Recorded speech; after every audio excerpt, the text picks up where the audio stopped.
The sages of old taught not in whispers, but as law. That which you are conscious of being, you become. They understood a fundamental truth. The universe does not hear what you want. It does not respond to your begging. It hears who you are.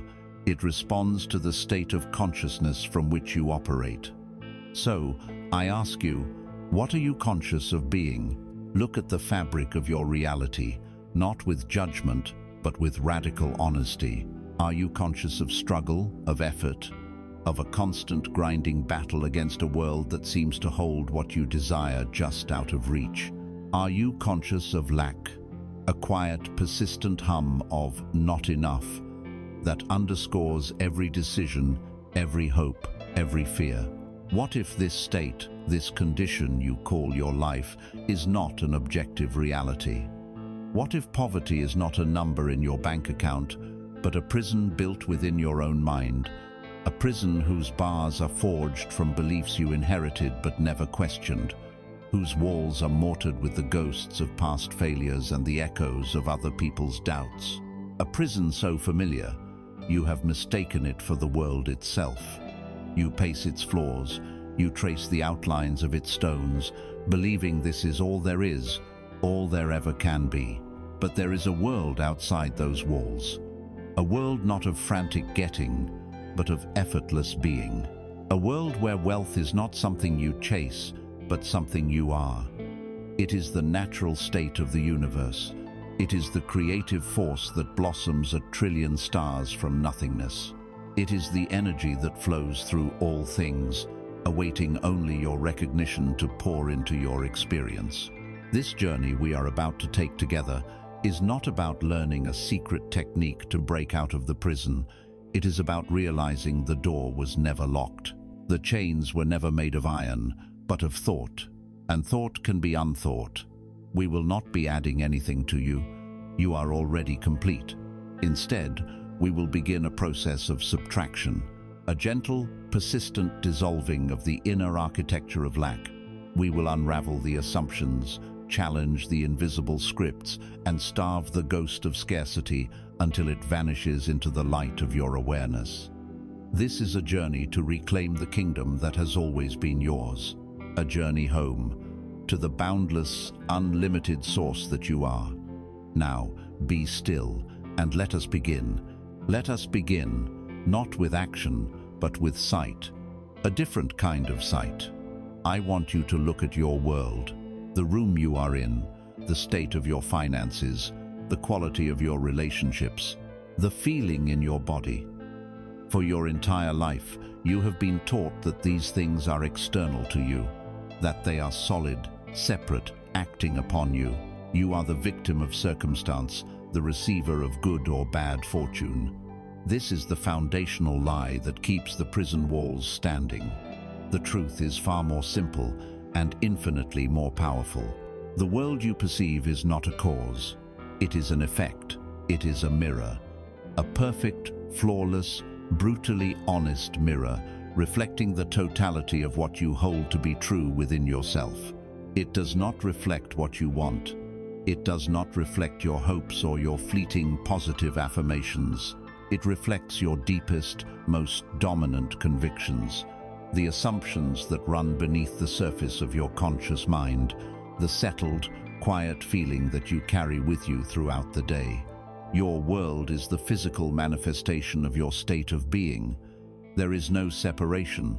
The outside is the inside made visible. This is not a philosophy. This is a law. Like gravity, it operates whether you believe in it or not.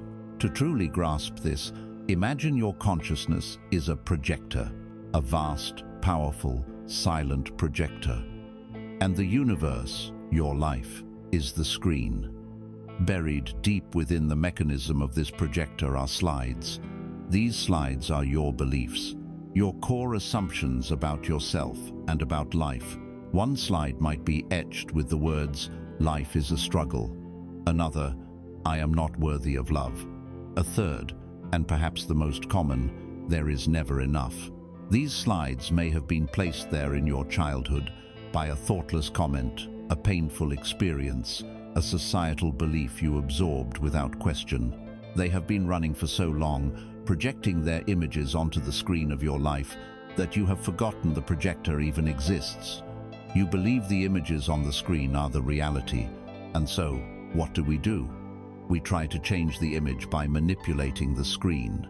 We see the projection of not enough money, so we scrub at the screen. We work harder, we worry, we strategize, we exhaust ourselves trying to paint a different picture onto a surface that can only show what is being projected. We see the projection of a lonely relationship, and we try to change the other person. We try to force the image on the screen to be different, to love us more, to see us better. But the slide inside the projector remains unchanged, still etched with, "I am not worthy of love." And so the projection eventually always flickers back to its origin. The struggle continues. The exhaustion deepens. This is the great human tragedy, the heroic but utterly futile attempt to change the reflection without ever looking at the face that casts it. This journey is about turning away from the screen. It is about turning inward and becoming aware of the projector itself. This is the first step toward true freedom. I invite you now to perform a sacred act of observation. Look at your life, but this time as a scientist of the soul, without blame, without shame. The mirror does not judge, it only reflects.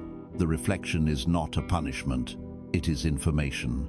It is a loving, divine feedback system designed to show you what you are creating from within so that you may have the power to create anew. Let us look at your financial world. Look at the numbers, the bills, the flow of money in and out. Do not feel the familiar pang of anxiety or the fleeting rush of security. Just look, see it as a printout from the projector. A simple, neutral reflection of an inner state. What is the story it tells? Is it a story of ease and flow, or of constriction and fear? Does it reflect a belief that abundance is your birthright, or that you must fight for every scrap? Do not answer with your mind. Feel the answer in your body. The reflection does not lie. If you see lack on the screen, it is only because the slide of lack is in the projector. That is all. It is not a verdict on your worth. It is a diagnosis of a belief. Now, turn your gaze to your relationships. The relationship with your partner, your family, your friends, your colleagues. Observe the patterns. Do you feel truly seen or consistently misunderstood? Do you feel a deep sense of belonging, or are you always on the outside, looking in? Do you attract people who lift you up, or people who drain your energy? This is not about them. It is not about their faults or their virtues. It is a reflection of your relationship with yourself. If you do not truly see your own value, how can the world project an image of others seeing it? If you do not feel you belong inside your own skin, how can the screen of life show you a reality of belonging? The pattern is a broadcast from within. Look at your physical body, your health, your energy levels. Is your body a reflection of vitality and ease, or a reflection of stress and dis-ease? The body is a remarkably sensitive screen. It instantly reflects the beliefs held in the subconscious. A belief in constant struggle will project as tension in the shoulders. A belief that the world is unsafe will project as a compromised immune system.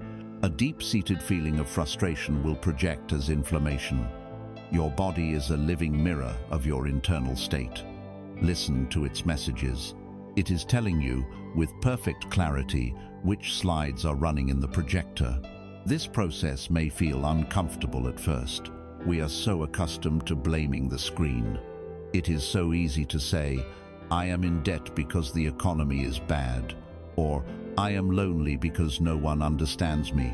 These statements, while seemingly logical, are statements of a prisoner who insists the walls are the world. The moment you are willing to say, "The economy I experience is a reflection of my inner state of lack," or "The loneliness I feel is a reflection of my own inner separation," something miraculous happens. The blame dissolves.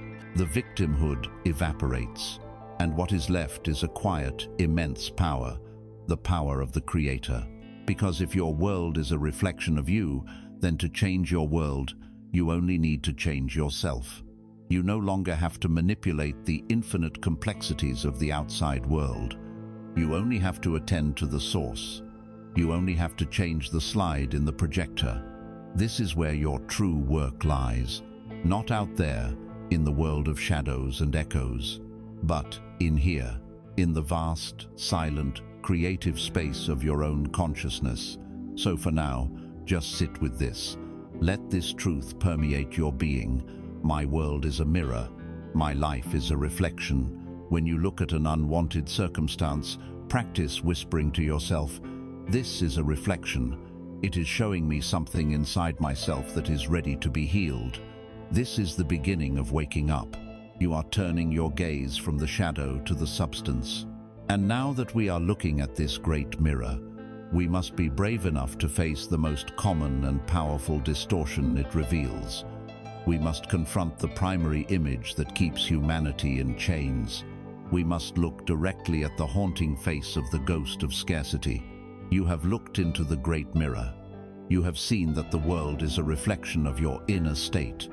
And now, as you gaze into it, you see a recurring image. A pale, anxious face that looks back at you from every unwanted circumstance. This is the face of the ghost of scarcity. This ghost is the architect of the prison.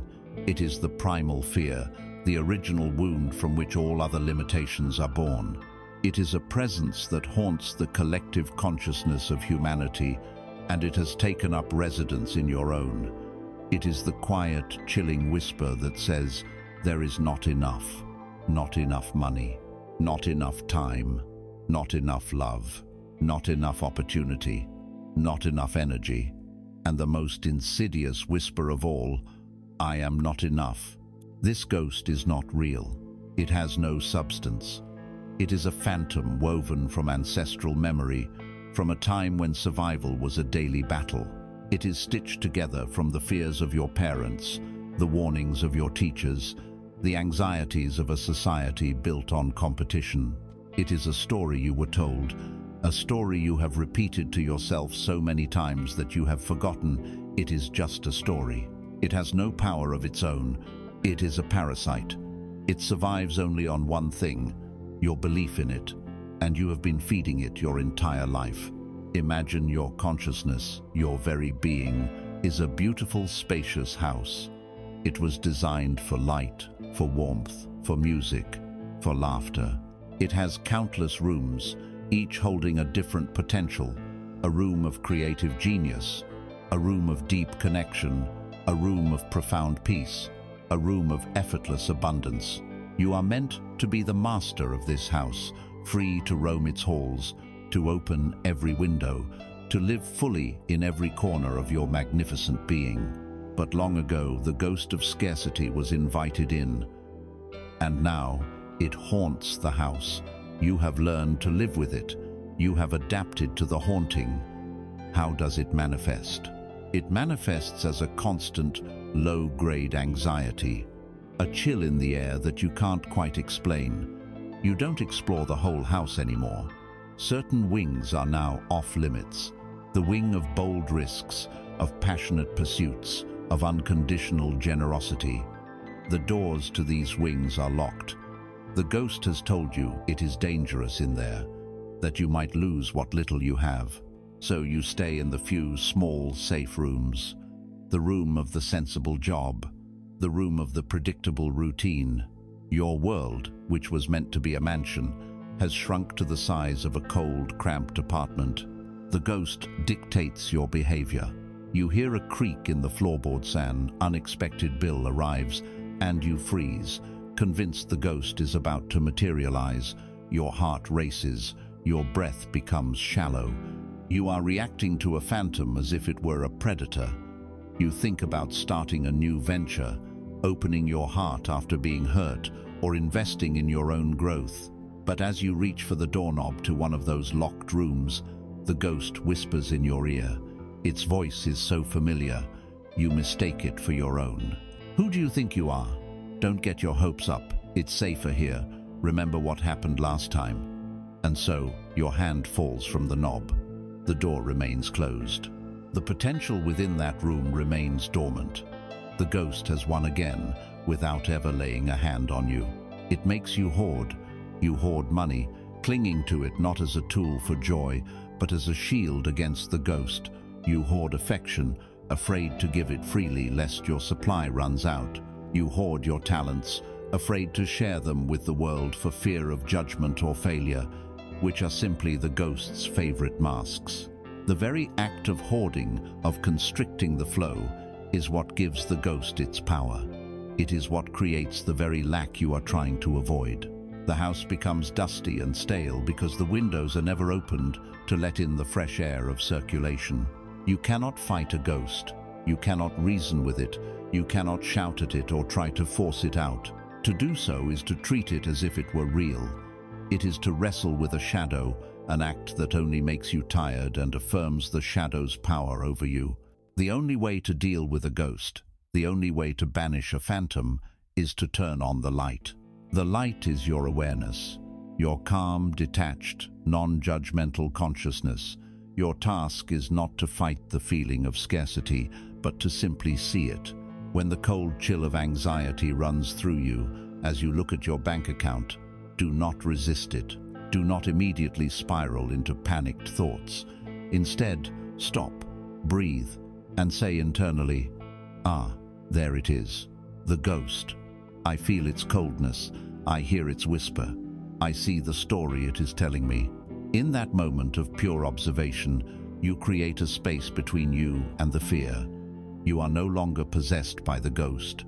You are the one observing the ghost.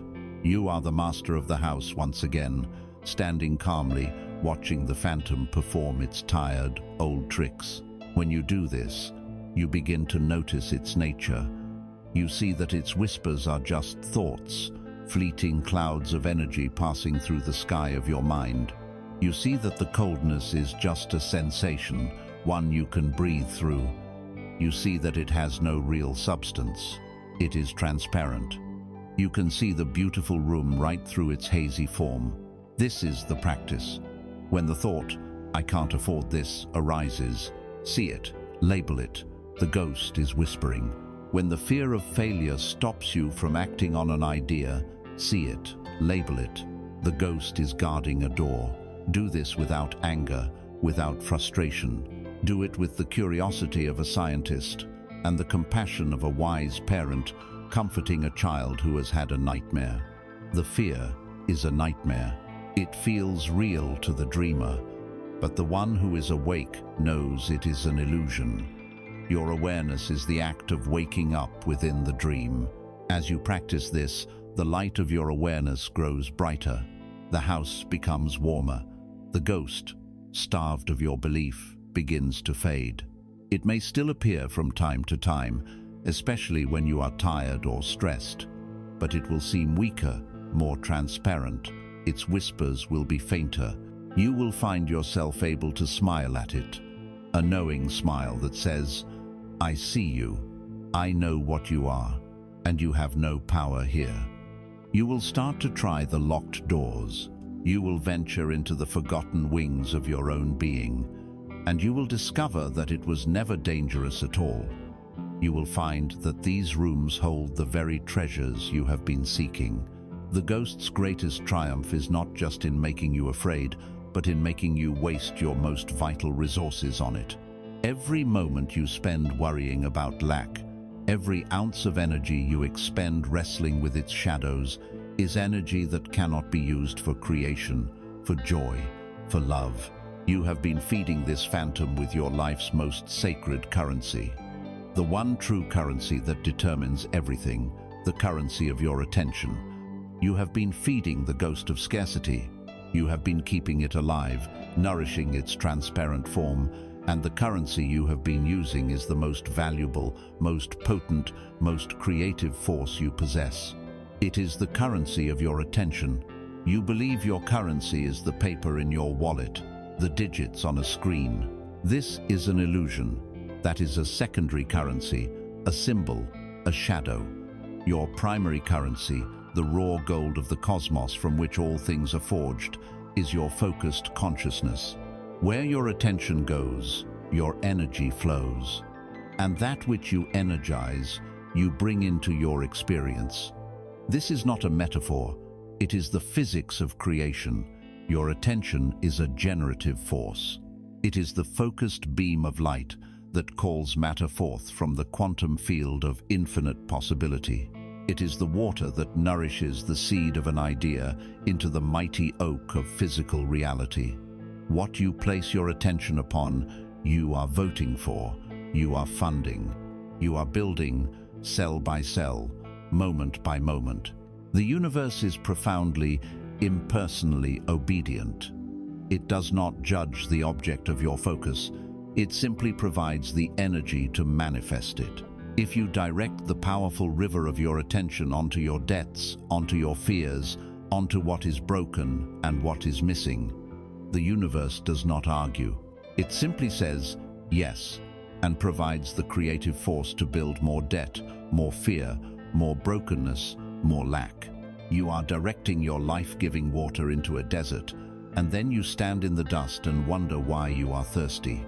If you direct that same river of attention onto gratitude, onto solutions, onto the feeling of wholeness, onto the beauty that already exists, the universe again says, yes, and rushes to energize and expand that reality for you. You are watering a fertile garden and it blossoms effortlessly. The ghost of scarcity knows this law. Its entire survival depends on hijacking your creative currency. It is a master thief of attention. It creates a distraction, a news headline designed to evoke fear, a memory of a past failure, a comparison with a neighbor's success. And while you are looking over there, your pockets are being picked clean. You are spending your divine, creative capital on trivialities, on anxieties, on shadows. You are an energetic millionaire, living like a pauper because you are unconsciously squandering your fortune every single day. Let us conduct an audit, a sacred audit of your attention, not to judge, but to see. You cannot manage a fortune you do not know you have. For the next few moments, become the silent observer of your own mind. Think of your day, when you first awaken, before the world has fully solidified. Where does your attention go? Does it immediately latch onto the weight of your obligations? Does it scan your body for aches and pains? Does it connect to the frequency of dread for the day ahead? Or does it rest, for even a moment, in the simple, profound gratitude for the miracle of breath, for the gift of a new day? That first investment of attention sets the energetic tone for everything that follows. As you move through your morning, where is your attention? Is it on the taste of your coffee, the warmth of the water in the shower? Or is it rehearsing an argument from yesterday, pre-worrying about a meeting in the afternoon? You are physically in your home, but your consciousness, your creative power, is funding past grievances and future anxieties. You are building your future with the bricks of a painful past. During your commute, what are you consuming with your attention? Are you scrolling through a feed of curated perfection and outrage, a process scientifically designed to make you feel inadequate and afraid? Are you listening to news that only confirms the belief that the world is a dangerous, hostile place? Each post you linger on, each headline you read, is a transaction. You are paying with your life force. You are investing in the reality that those things represent. What if, instead, you invested that time in silence, in a piece of music that elevates your soul, in a lesson that expands your mind? Consider your conversations. When you speak with friends, family, or colleagues, where does the currency of your attention flow? Does it flow towards complaint, towards gossip, towards the mutual reinforcement of problems? Isn't it terrible? Can you believe what happened? This is a form of communal ghost feeding. You are all pooling your creative currency to build a bigger, stronger, shared reality of lack and drama. Or does your attention seek to find the good, to speak of possibilities, to truly listen and connect, to use your words to build up rather than tear down? In your work, do you focus on the overwhelming size of the task, the unfairness of the boss, the inadequacy of the reward? Or do you place your attention fully on the single step in front of you, performing it with excellence and presence? The first creates stress and resentment. The second creates flow and mastery. The task is the same. The investment of attention is what defines the experience and the result.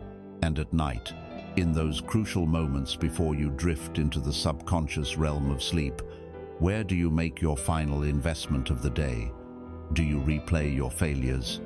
Do you list your worries for tomorrow, handing them over to your subconscious mind to work on all night long? You are planting seeds of terror in the most fertile soil imaginable.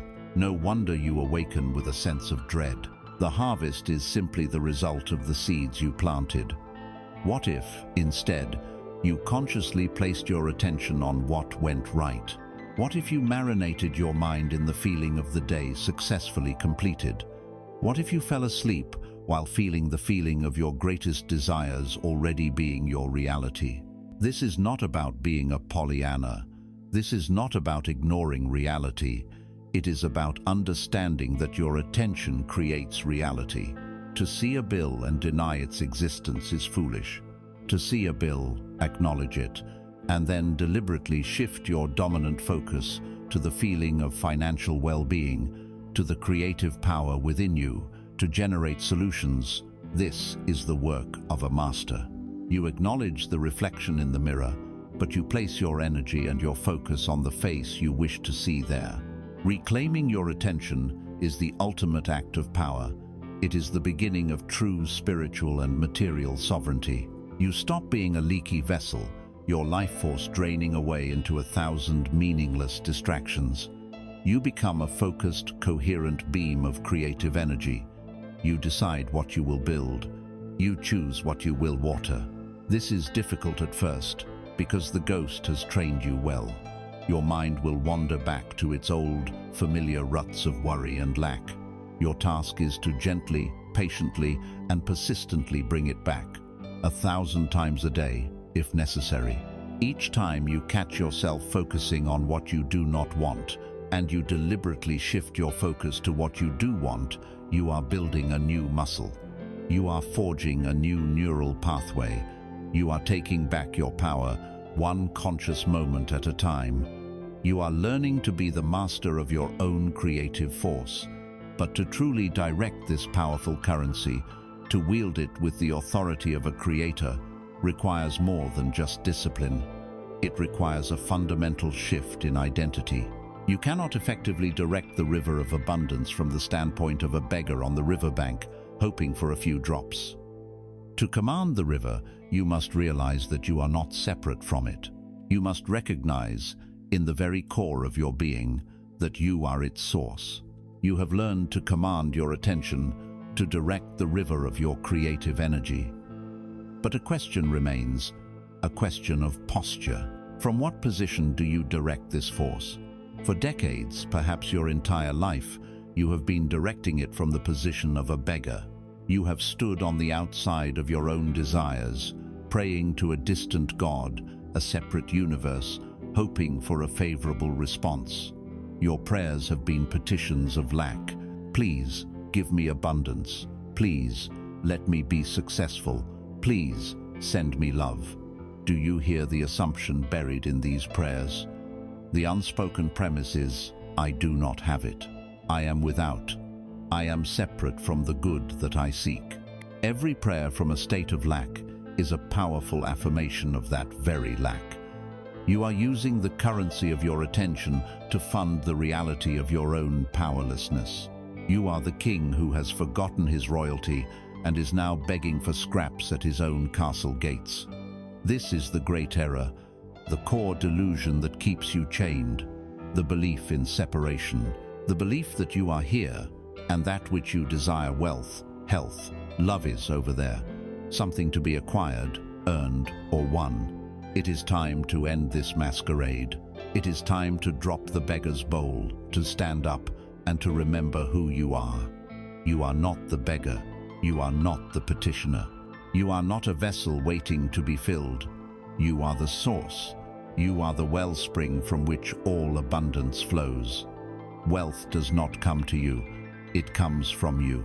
It is a resonance, an expression, a shadow cast by the light of your own being. Consider the sun. Does the sun pray for light? Does it beg the cosmos for warmth?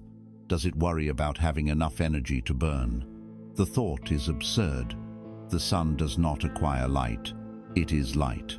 Its very nature is to radiate. It shines because that is what it is.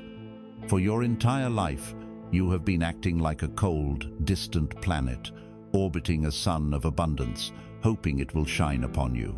You have been looking for an external source. Now you must undergo the most radical identity shift imaginable. You must stop identifying with the planet and start identifying with the sun. You are the source of your own warmth, your own light, your own wealth. How is this possible? Because the substance of all things, the fabric of the entire universe, is consciousness. That is all there is. The chair you sit on, the money you desire, the body you inhabit, they are all nothing more than consciousness, slowed down into a particular pattern, a specific vibration. And what are you? At your core, you are not your body, you are not your name, you are not your history, you are pure consciousness. You are the formless awareness that is aware of these things. Therefore, you are the fundamental substance of all things.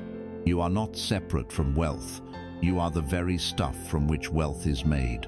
This is the meaning of the great declaration, I am. It is not a psychological trick. It is the deepest truth of existence. The creative power of the universe is not outside of you. It is your own wonderful human imagination, your own state of consciousness. When you say, I want, you are a beggar. When you declare, I am, you are a creator. You are the master of the house, decreeing how your substance is to be arranged. So, we must change our prayer. We must cease petitioning and begin declaring. This is not an act of arrogance. It is an act of profound self-acceptance. It is the prodigal son finally remembering his father's house, remembering his true identity. Let us practice this now. Feel the shift in your body as you move from the posture of the beggar to the posture of the source.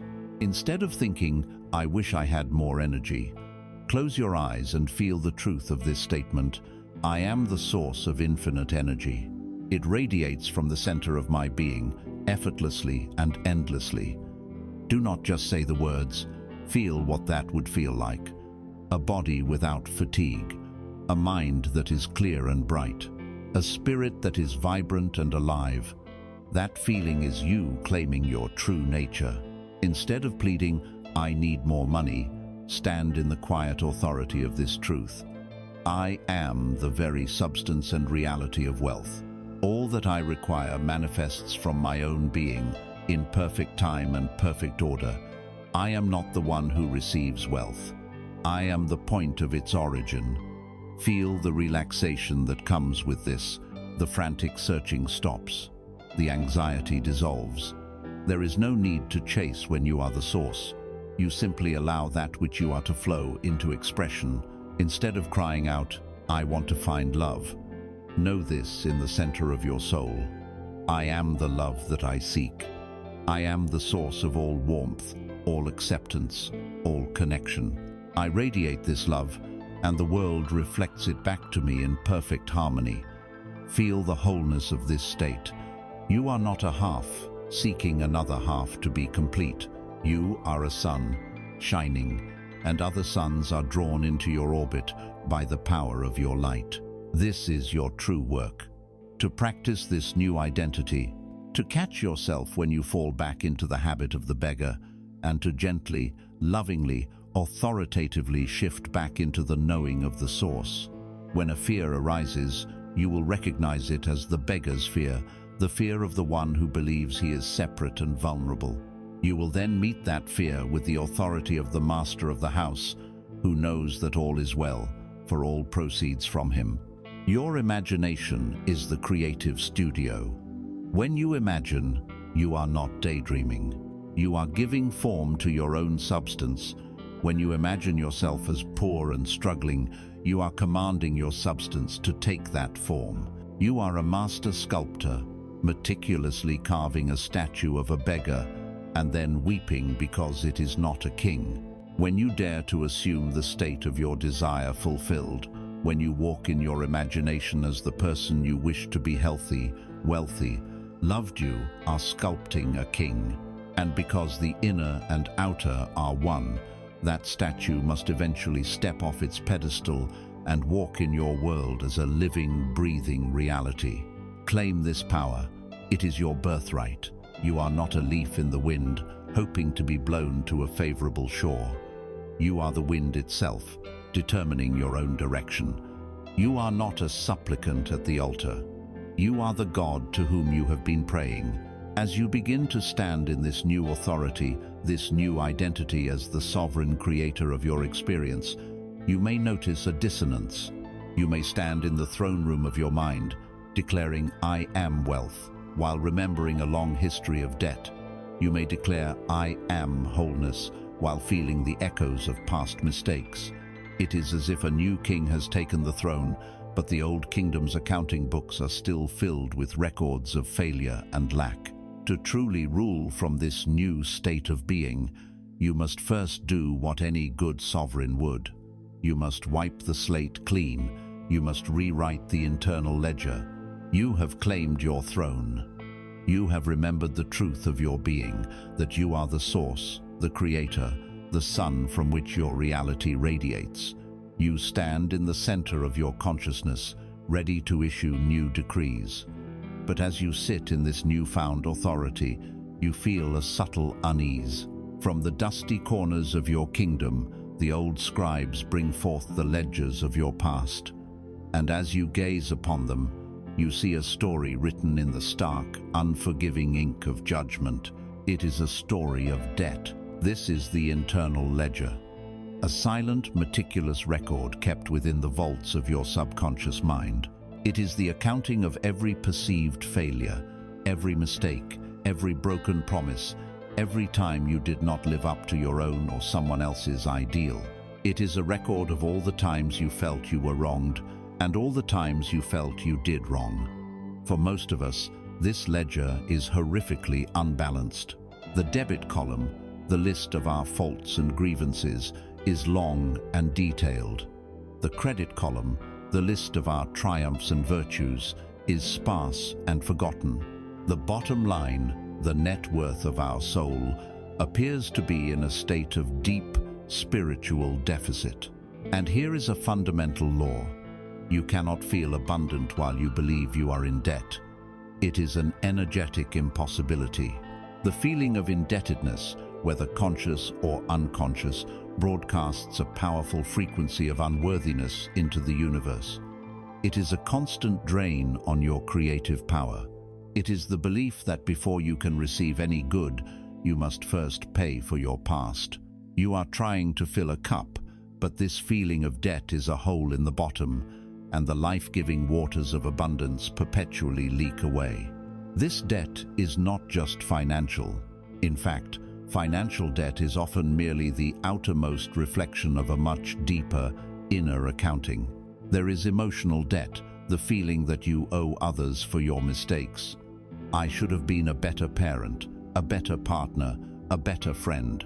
There is relational debt, the resentment you hold against those who you believe have wronged you, an energetic cord that ties you to the very people and experiences you wish to be free from. And most profoundly, there is existential debt, the feeling that you have betrayed your own potential, that you have squandered your gifts, and that you are fundamentally indebted to God, to life, to the universe, for your own shortcomings. This ledger is a fraud. Its accountant, the fearful ego, has been cooking the books for years. Its sole purpose is to keep you small, to keep you in the role of the sinner and the beggar, to convince you that you are not the king, but a lowly subject who must perpetually earn his right to exist. To rule your kingdom, you must seize the books and declare a great jubilee, a divine bankruptcy. You must wipe the slate clean. Let us do this now. This is not an intellectual exercise. This is a sacred act of energetic liberation. I invite you to find a place of stillness, to close your eyes, and to turn your awareness inward. Breathe deeply. With each breath, let go of the world outside. Let go of the story of your day. Come home to the silent center of your being. Now, in your imagination, ask to see your internal ledger. It may appear as an old, leather-bound book, a stone tablet, or a modern computer spreadsheet. It does not matter. Just allow the impression to arise. See it before you. Acknowledge its weight. Acknowledge the story of struggle and debt it contains. Do not judge it. Do not fear it. We are simply here to audit the books with the light of a higher consciousness. First, we will look at the debts you believe others owe you. Scan the pages for the names of those who have hurt you, betrayed you, disappointed you. See each name and feel the energetic cord of resentment that still connects you to them. Understand that holding this debt does not punish them. It poisons you. It anchors you to the past. It forces you to spend the precious currency of your attention on old wounds. Now, as the sovereign of your own mind, you will cancel these debts. Take up a great golden stamp in your imagination. As you look at each name, each memory of hurt, bring the stamp down upon it. And as you do, see the words "deep forgiven" or "paid in full" blaze across the entry in shining light. Feel the energetic cord dissolve. You are not saying what they did was right. You are declaring that you will no longer allow it to have power over your present reality. You are taking your energy back. Breathe. Release them. Release yourself. Now, for the most important act, turn the page to the debts you believe you owe. Look with courage at the long list of your own perceived mistakes, your failures, your moments of weakness, your acts of unkindness to others and to yourself. This is the column that carries the most weight. This is the source of shame and guilt. Look at the person you were when you made those entries. See the fear, the ignorance, the pain that was driving you. Understand this profound truth. You always did the best you could with the awareness you had at the time. If you could have done better, you would have. Now, you will forgive yourself. This is not optional. It is essential. For each entry of self-blame, for every memory that makes you cringe, take up your golden stamp once more. This time, as you bring it down, the words that blaze forth are "forgiven," "lesson learned," or "paid in full by grace." With every stamp, feel a weight lifting from your shoulders. Feel the tight knot of self-judgment in your stomach begin to unwind. You are not the mistakes of your past. You are the awareness that is observing them. And in this moment, that awareness chooses to let them go. You release the younger version of yourself from the prison of your judgment. You set him, you set her free. You set yourself free. Finally, with all debts cancelled, all grievances released, look at the now empty pages of the ledger. There are no more entries. There is no more red ink. There is no bottom line showing a deficit. There is only clean, blank space. Now, visualize a brilliant golden light pouring down from above. See it wash over the pages of the ledger, and as it does, the pages themselves dissolve into light. The book vanishes. The record is gone. The slate is truly, spotlessly clean. There is no past. There is no story of failure. There is only this present moment and the infinite potential it holds. Breathe into this new feeling. The feeling of lightness, of freedom, of spiritual solvency. You owe nothing. You are a being of infinite worth, not because of what you have done or not done, but simply because you are. You exist. You are an expression of life itself. You stand now as the source, the king, on the throne of your consciousness, with no past records to haunt you. The ghosts of old debts have been vanquished. You are free to create, unburdened by the weight of yesterday. And this brings us to a crucial, liberating question. If you have been forgiven for all your past mistakes, if your worth is not tied to your history, then what is it tied to? If you don't have to pay for your past, do you still have to earn your future? Do you need to prove yourself, to strive and struggle to become worthy of the abundance you desire? Or is the very idea of deserving a fallacy, another trick of the ghost to keep you running in place? The slate is clean. The internal ledger has been wiped clear by the golden light of grace and forgiveness. You stand on the throne of your consciousness, unburdened by the past, free from the heavy chains of guilt and resentment. A profound lightness fills your being, but even in this newfound freedom, a final, subtle ghost may yet linger in the shadows of the throne room. It is the ghost of your future. It is a question that has been programmed into you since birth, a question that forms the very bedrock of our striving, competitive culture. The question is this: now, what must I do to be worthy of it all? You have been pardoned for your past, but now you believe you must earn your future. You have been released from the debtor's prison, only to enter a new kind of servitude, the endless labor of trying to deserve your own desires. This belief, this idea of deserving, is the most refined, most insidious, and most respected chain in the entire prison of lack. It is the chain worn by the good prisoner, the one who polishes the bars and sweeps the floor, hoping his good behavior will one day earn him a freedom that was his all along. It is the final gatekeeper that stands between you and the kingdom of effortless abundance, and it is a lie. The entire concept of deserving is a fallacy, a grand cosmic illusion propped up by the fearful ego. It presupposes a universe that operates like a stern, withholding parent or a celestial bookkeeper who tallies your good deeds against your bad. It suggests there is a judge, enthroned in the sky, who weighs your every action, your every thought, and decides if you are good enough to receive a blessing. Have you been kind today? Have you worked hard enough? Have you sacrificed enough? Have you suffered enough? Only when the scales tip in your favor, the story goes, will the universe deign to grant your request. This is the consciousness of a transaction. It is the thinking of a servant, not a son. It is the mindset of a subject, not a sovereign. And it keeps you in a perpetual state of anxiety, of self-assessment, of never quite measuring up. You become a spiritual acrobat, constantly trying to perform for an invisible audience, hoping for a round of applause in the form of a paycheck, a relationship, or a clean bill of health. But the applause is always fleeting, and the next performance is always due.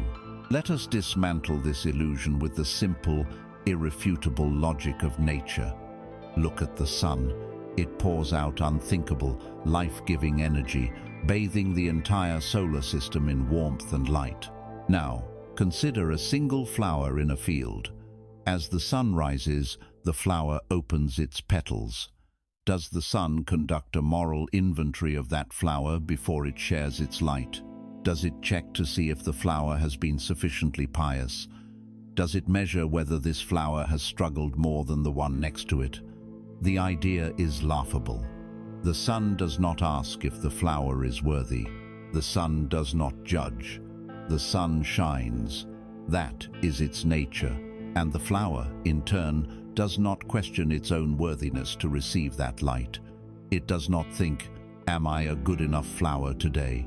Perhaps I should wait until my colors are brighter or my stem is stronger before I accept this gift." It simply opens itself to the light. It receives. That is its nature. The relationship is not transactional. It is a perfect, effortless dance of giving and receiving, based entirely on the intrinsic nature of both. You are the flower. The infinite abundance of the universe is the sun. Consider the ocean. It is vast, powerful, and its nature is to be buoyant. When you enter the ocean and release yourself to its embrace, it holds you up. It supports you effortlessly. Does the ocean ask if you deserve to float? Does it check your bank account, your relationship status, or your list of past mistakes before applying its law of buoyancy to you? Of course not. The ocean simply is. Its support is unconditional. You sink only when you fight it. You sink when you panic, when you thrash about, when you believe you must do something heroic to stay afloat. Your struggle is what pulls you under, not the ocean's judgment. Your belief that you must strive to be supported is what creates the experience of sinking. You are the swimmer. The infinite support of the universe is the ocean. This trap of deserving creates a psychological state that could be called the worthiness hamster wheel. It is a cycle of endless, exhausting effort. You believe you must achieve a certain goal to finally feel worthy. So you run, you strive, you sacrifice, you get the promotion, you close the deal, you lose the weight. For a fleeting moment, you stand on the peak, you take a breath, and you think, I did it. Now I am worthy. Now the good can come. But almost immediately, the ego, the ghost of scarcity in its most cunning disguise, moves the goalpost. It whispers, that was good, but what about the next level? A truly worthy person would already be aiming for that. Look at so-and-so. They've already achieved more. And just like that, you are back on the wheel, chasing a feeling of worthiness that is, by its very design, always just out of reach. This cycle is not just psychologically draining, it is energetically self-defeating. Remember, the universe reflects your dominant state of being. When you are on the worthiness wheel, your dominant state is, I am not yet enough. You are running to fix a perceived deficit in yourself. You are broadcasting the frequency of your own incompleteness, and the universe, the great mirror, faithfully reflects this back to you as, you do not yet have enough. Your very striving, your very effort to become worthy, is the energetic signal that affirms your lack and pushes your desire further away. You are pushing against the door you wish to enter, wondering why it will not open. It is time to get off the wheel. It is time to stop pushing on the door. It is time for the great liberation. The most profound, life-altering truth you will ever embrace is this. Your existence is your permission slip. Your breath is your qualification. You are worthy because you are, period. Abundance is not a reward for good behavior. It is your birthright. It is the default setting of the universe. Life does not operate on a conditional model of reward and punishment. It operates on the unconditional principle of resonance. It does not give you what you deserve. It gives you what you are. It matches your frequency. When you finally release the need to earn, to prove, to deserve, you stop broadcasting the frequency of not enough. You cease the frantic striving. You lay down the heavy burden of being your own judge, jury, and executioner. And in that surrender, in that quiet acceptance of your own intrinsic worth, your energetic signature changes. You begin to resonate with ease, with peace, with wholeness. You begin to resonate with the frequency of the kingdom. This does not mean you become passive. It does not mean you sit in a room and wait for bags of money to fall from the ceiling. The flower still has to open. The swimmer still has to relax into the water. The action you take now comes from a completely different place. You no longer act in order to become worthy. You now act because you are worthy. You create your business not to prove your value to the world, but as a joyful expression of the value that you already are. You enter a relationship not to get love that will make you feel whole, but to share the wholeness that you already are. You treat your body with care not to earn good health, but as a celebration of the miracle that it is. The action becomes effortless, the striving ceases, the work becomes play. It is the difference between a slave building a pyramid under the lash of a whip and a master artist painting in his studio for the sheer joy of creation. The output may look similar, but the energy, the experience, and the ultimate result are worlds apart. So I invite you to make a new declaration. Let this be the new foundation of your being. Place your hand on your heart and feel the simple, steady rhythm of your own life force. And know this truth, speak this truth. I am worthy because I am. I do not need to earn the air I breathe, the sun that warms me, or the love that is my essence.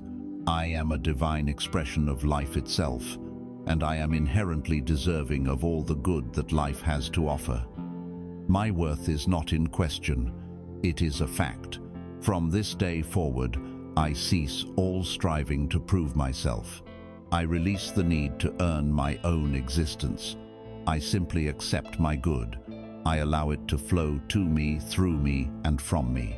I receive, because it is my nature to receive. Let this be your new gospel.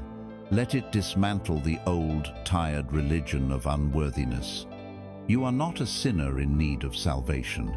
You are a sovereign who has forgotten his crown, and the crown is not something you must forge in the fires of struggle. It has been there all along, waiting for you to simply claim it. By dropping the fallacy of deserving, you are not just giving up a chain, you are giving up the very idea that you were ever a prisoner. Now, as you stand in this profound state of unconditional self-acceptance, with the slate clean and your worthiness established as an unshakable fact, the final piece of the puzzle can fall into place. You understand you are the source. You know your attention is your currency. You have cleared your inner debts. You have accepted your intrinsic worth. So how do you integrate this into a seamless, practical, everyday experience? How do you make this state of effortless abundance as natural and as automatic as your very next breath? You stand now in your inherent worthiness. The old debts are cancelled. The fallacy of deserving has been dissolved. You are ready to receive. The final question we asked was how to make this state of abundance as natural, as effortless, as automatic as your very next breath. The answer was hidden in the question itself. You will learn to receive abundance by treating it exactly like your breath, because, in its essence, it is no different. Consider the air you are breathing right now. It is everywhere. It fills the room. It envelops the planet. It is a vast, invisible ocean of life-giving substance in which you are completely submerged. There is no lack of air. There could never be a lack of air. It is the most abundant, freely available resource you have. You do not earn it. You do not pay for it. You do not question if it will be there for your next inhalation. You simply, unconsciously, receive it. The energy of abundance, the substance from which all wealth and well-being is formed, is exactly the same. It is the invisible atmosphere of the universe. It is the ether of infinite potential. You are swimming in it. It permeates every cell of your being and fills every space in the cosmos. Your experience of lack has never been due to a shortage in the divine supply. It has only ever been due to a constriction in your own ability to receive. You have been living in a state of spiritual suffocation, holding your breath in a room filled with perfectly good air. Let us explore this metaphor, for it holds the key to effortless living. Your breath consists of two movements, the inhale and the exhale. This is the divine rhythm of life. To live in a state of abundance, you must master the energetics of this rhythm. First, the inhale. The act of breathing in is an act of perfect trust and reception. You relax, you open, and the air flows in naturally. You don't have to chase it. You don't have to fight for it. You don't have to prove you are worthy of it. You simply make space, and it fills you. This is how you must learn to receive all good. It is an act of allowing, not of striving. It is a relaxation of the resistance that says, "I'm not good enough," or "It's too good to be true." To inhale abundance is to simply accept without question that you are a part of an infinitely giving universe, and that it is your nature to be filled with its riches. Next, the exhale. The act of breathing out is an act of release, of letting go, of surrender. After you have been filled, you must release the breath to make space for the next one. A healthy exhale is a complete letting go, a trust that when you are empty, you will be filled again. This is where the poverty mindset creates its most painful constriction. The person living in fear of lack is terrified to exhale. They take in a small breath of good, a bit of money, a moment of joy, and then they hold it. They tense up, they hoard it. They are afraid to let it go, afraid to spend the money, afraid to enjoy the moment, because their deep-seated belief is, there might not be any more. This act of holding your breath, of trying to hoard the supply, is what creates suffocation. It stops the divine rhythm. It signals to the universe that you do not trust it, that you are not open to receiving more. To truly live in abundance, you must learn to exhale with the same trust that you inhale.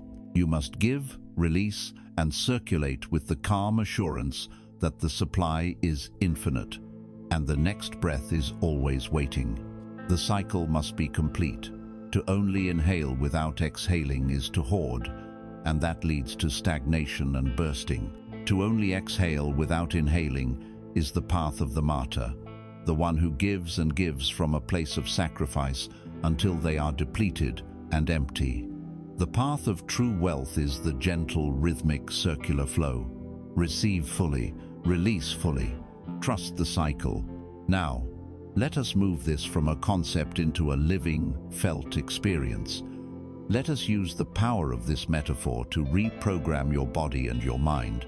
I invite you once again to find a comfortable position, to close your eyes, and to bring your attention to your breath. For a few moments, do not try to change anything. Simply observe. Feel the cool air enter your nostrils. Follow it as it fills your lungs, causing your chest and belly to expand. Then follow it as it leaves your body, warmer than when it entered.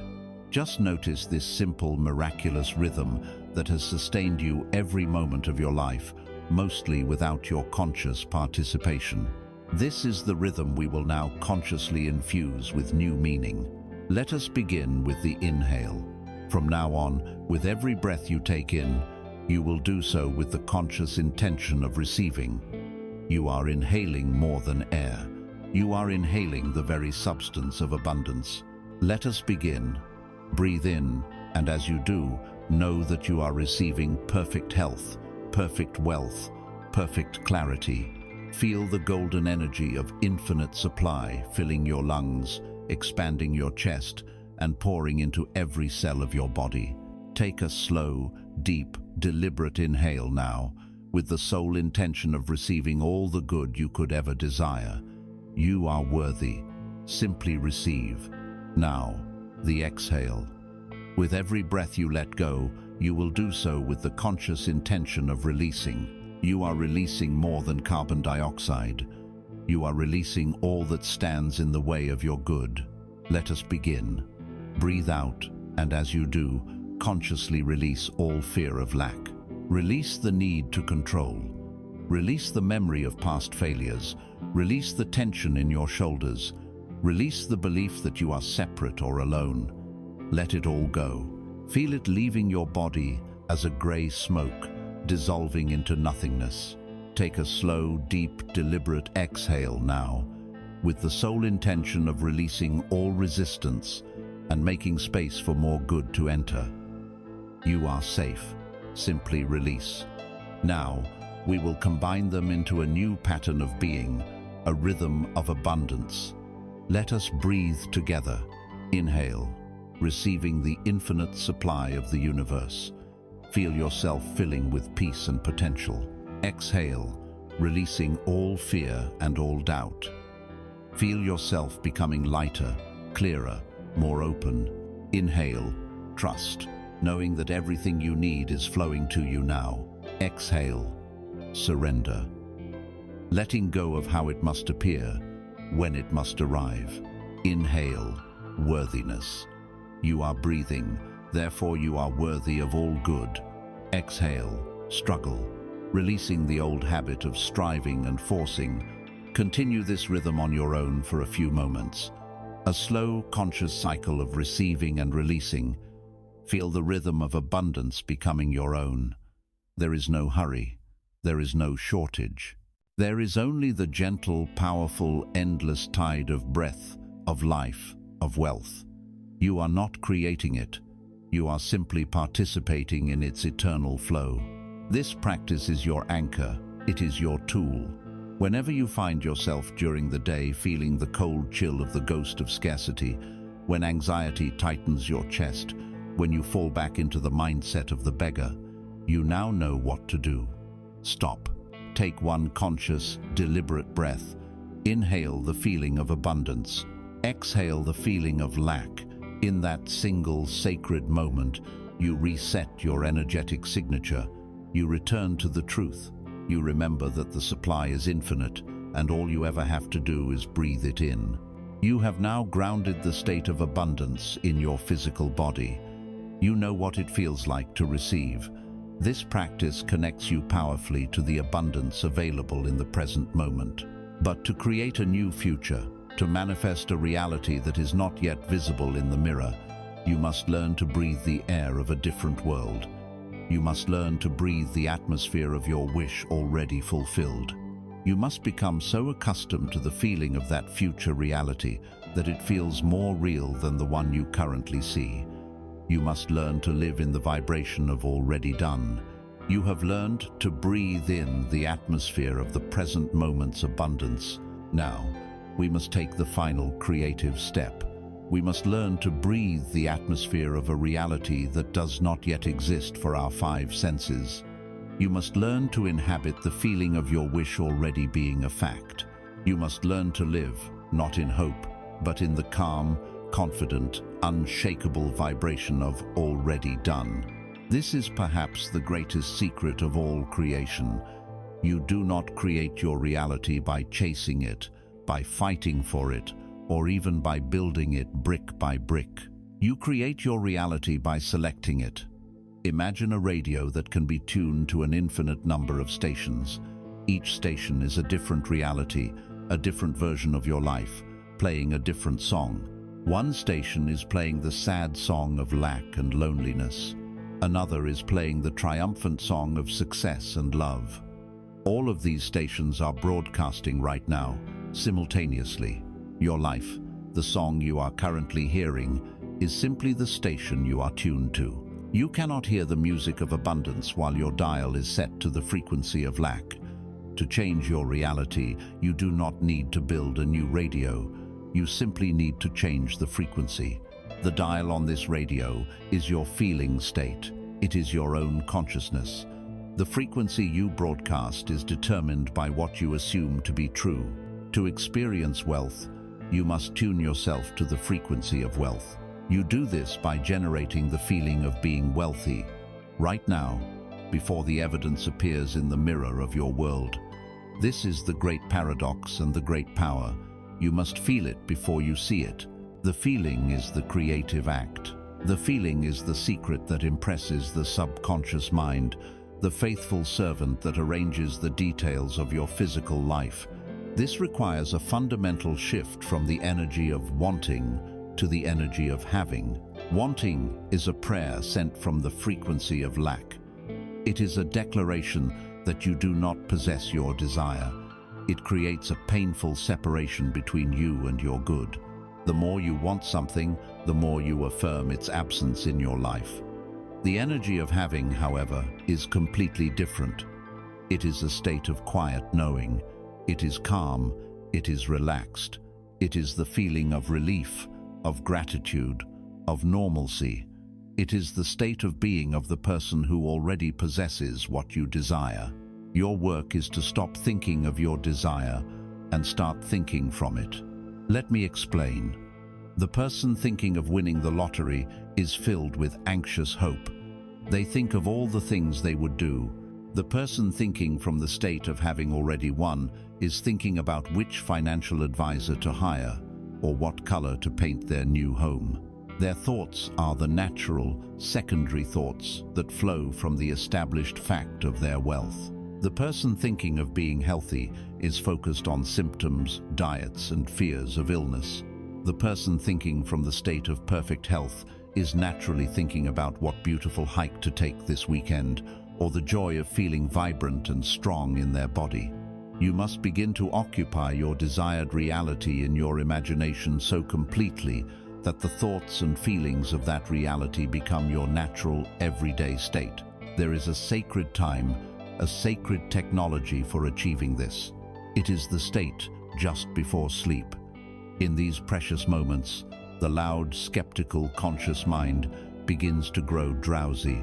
The doors to the subconscious, the creative powerhouse, swing open. What you impress upon your subconscious mind in this state, with feeling, it accepts as fact, and it will work tirelessly, arranging the circumstances of your waking life to bring that fact into being. This practice is known as inhabiting the state akin to sleep, or SATS. Let us walk through this sacred technique. Tonight, as you prepare for sleep, you will not drift off in a cloud of worries or random thoughts. You will become a conscious creator. First, you must construct your scene. This is a crucial step. You will create a short, simple scene in your imagination that implies your wish has been fulfilled. The scene must not be the moment of receiving your desire. It must be a moment after it has become a normal part of your life. The subtlety is everything. If you desire wealth, do not imagine checks raining from the sky. Imagine a simple, normal scene like lying in bed, feeling a deep sense of security, and thinking to yourself, "Isn't it wonderful that all my bills are paid?" Or imagine holding a conversation with a friend where they congratulate you, and you calmly say, "Yes, it's been a wonderful year." If you desire a loving partnership, do not imagine a dramatic first kiss. Imagine the simple, profound feeling of a wedding band on your finger as you do something mundane like wash the dishes. If you desire health, do not imagine a miraculous cure.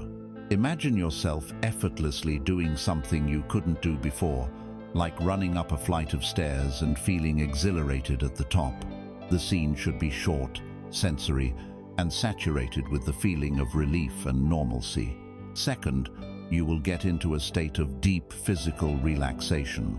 Lie down in your bed and let your body become still.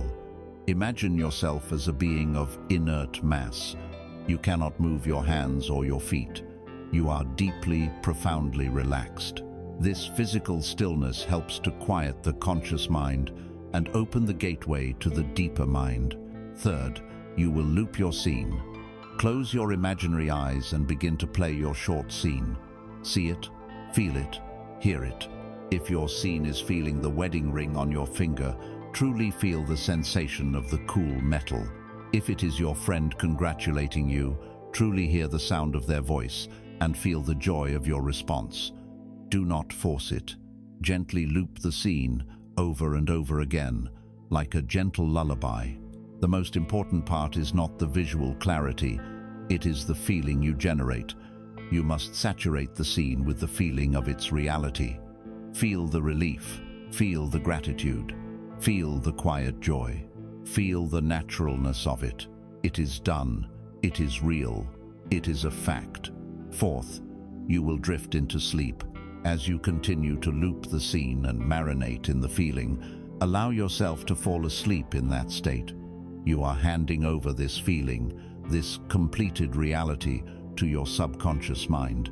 You have given your servant its instructions. You have impressed it with the blueprint of a new reality. As you sleep, it will begin its mysterious work of externalizing this new state of being. This practice, performed with faith and persistence, will change you from the inside out. You are adjusting your own frequency. You will begin to carry the subtle vibration of your wish fulfilled with you into your waking day. You will make different decisions. You will notice different opportunities. You will project a quiet confidence that the world will begin to reflect back to you. You are no longer the radio listener frantically searching for the right station. You have become the broadcasting tower itself, emitting a clear, powerful signal of the reality you have chosen to experience. But as you stand there, broadcasting this new frequency, your old logical mind may begin to shout, full of static and doubt. It will scream, "But how? How will this happen? What are the steps? This is impossible." The final stage of our journey into effortless creation is to learn the divine art of answering this question with a profound and trusting silence. It is the art of letting go of the how. You are now living in the end. In the sacred moments before sleep, you are inhabiting the reality of your wish fulfilled. You are adjusting your frequency, broadcasting a new signal from the tower of your consciousness. The feeling is glorious. It is a feeling of relief, of peace, of homecoming. But as you carry this new state into the light of day, you hear a familiar, frantic voice rising from the depths of your conditioned mind. It is the voice of the ego, the voice of the micromanager, and it screams a single panicked question. But how? This feeling is wonderful, it says, but it is not a plan. How will the money come? How will you meet the right person? How will your body heal? I need steps. I need a strategy. I need to control this. This question, this demand to know the how, is the last desperate act of the prison warden who sees you walking towards the open door.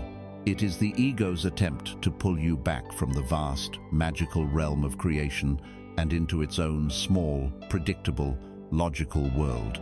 To obsess over the how is to abdicate your throne, to abandon your creative power, and to once again become a slave to circumstance. You must understand that there is a divine division of labor in the act of creation. Your role and the universe's role are distinct, and to confuse them is to invite failure and frustration. Your job, as the creator, as the king of your reality, is to determine the what. Your job is to choose the destination. You decide with absolute clarity what you wish to experience. Your second job is to determine the why, which is truly the feeling. You must generate the feeling of the wish fulfilled, living in that state as if it were already a concrete fact. Your tools are imagination and faith. You are the director of the film, responsible for defining the final triumphant scene. The how is not your department. The how is the exclusive domain of a wisdom infinitely greater than your conscious mind. It is the domain of the universe, of your subconscious mind, of that divine intelligence that orchestrates the dance of a trillion galaxies and the unfurling of a single rose. This intelligence is the master producer and logistician. It sees all pathways. It knows the shortest, most harmonious route from where you are to where you have chosen to be. Its resources are infinite. Its methods are often beyond the comprehension of your logical mind.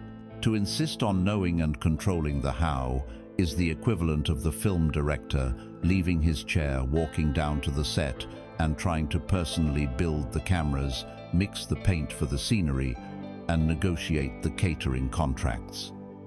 It is an act of profound mistrust, using inferior tools to do a job that is not yours to do.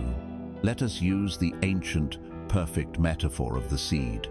In the last chapter, when you performed the sacred act of assuming your wish fulfilled, you planted a seed. The seed is your desire. The fertile soil is your subconscious mind. The water that activates the seed is the feeling, the emotion you generated. The seed has been planted. This is a finished act. Now, what is the job of a wise farmer? Does he plant the seed and then come back every hour, frantically digging it up to see if it is working? Is a root growing yet? How is it getting nutrients from the soil? What is the precise chemical reaction that will cause the first shoot to appear? To do this would be absurd. To constantly interfere, to question the process, to expose the delicate, nascent growth to the harsh light of skeptical inquiry is the surest way to kill the seed. No, the wise farmer's job changes after the seed is planted. He trusts the process. He knows that the seed itself contains all the intelligence it needs to become a great tree. The how is encoded within it. The farmer's job now is simply to tend to the environment. He removes the weeds, which are your doubts and your fears. He ensures the soil receives sunshine, which is your continued state of faith and gratitude. He waters it when needed, by returning to the feeling of the wish fulfilled. He trusts the unseen process happening in the darkness of the soil. He knows that his job is not to force the growth, but to create the perfect conditions for that growth to happen naturally. Your desire is a seed. Your subconscious mind is the soil. Your faith is the sun. Your doubts are the weeds. Stop digging up your seeds. Every time you ask how, every time you worry about the way it will manifest, you are digging up the seed. You are interrupting the sacred, invisible work that is being done on your behalf. So, what do you do instead of worrying? You trust, you let go, and you listen. The how will be revealed to you, not as a grand 10-step master plan presented to your conscious mind, but as a series of quiet, intuitive nudges, a sudden urge to call an old friend, a spontaneous idea to visit a certain bookstore, a feeling that you should turn left instead of right, an article that seems to magically appear with the exact information you need. This is the universe, the master producer, whispering your next cue. It will not show you the entire script. It will only give you your next line, your next small action. Your job is to cultivate a state of relaxed awareness, to be sensitive to these gentle promptings, and to act on them without needing to understand the entire plot. The logical mind will dismiss these nudges as random or meaningless. Why would I call that person? What's the point of going there? You must learn to override this logical skepticism and honor your intuition. This is you, the director, trusting your producer. It is you, the farmer, trusting the intelligence of the seed. Each time you follow an intuitive hit, you are cooperating with the how. You are taking one step along the mysterious, magical bridge of incidents that is being built specifically for you. Letting go of the how is the ultimate act of faith. It is the moment you graduate from being a spiritual student to a spiritual master. It is the deepest surrender. It is the recognition that the intelligence that designed your eyeball without your help is more than capable of arranging the circumstances to bring you the desire you have impressed upon it. You have chosen the destination. You have entered it in the divine navigation system by feeling its reality. Now, take your hands off the steering wheel. Relax.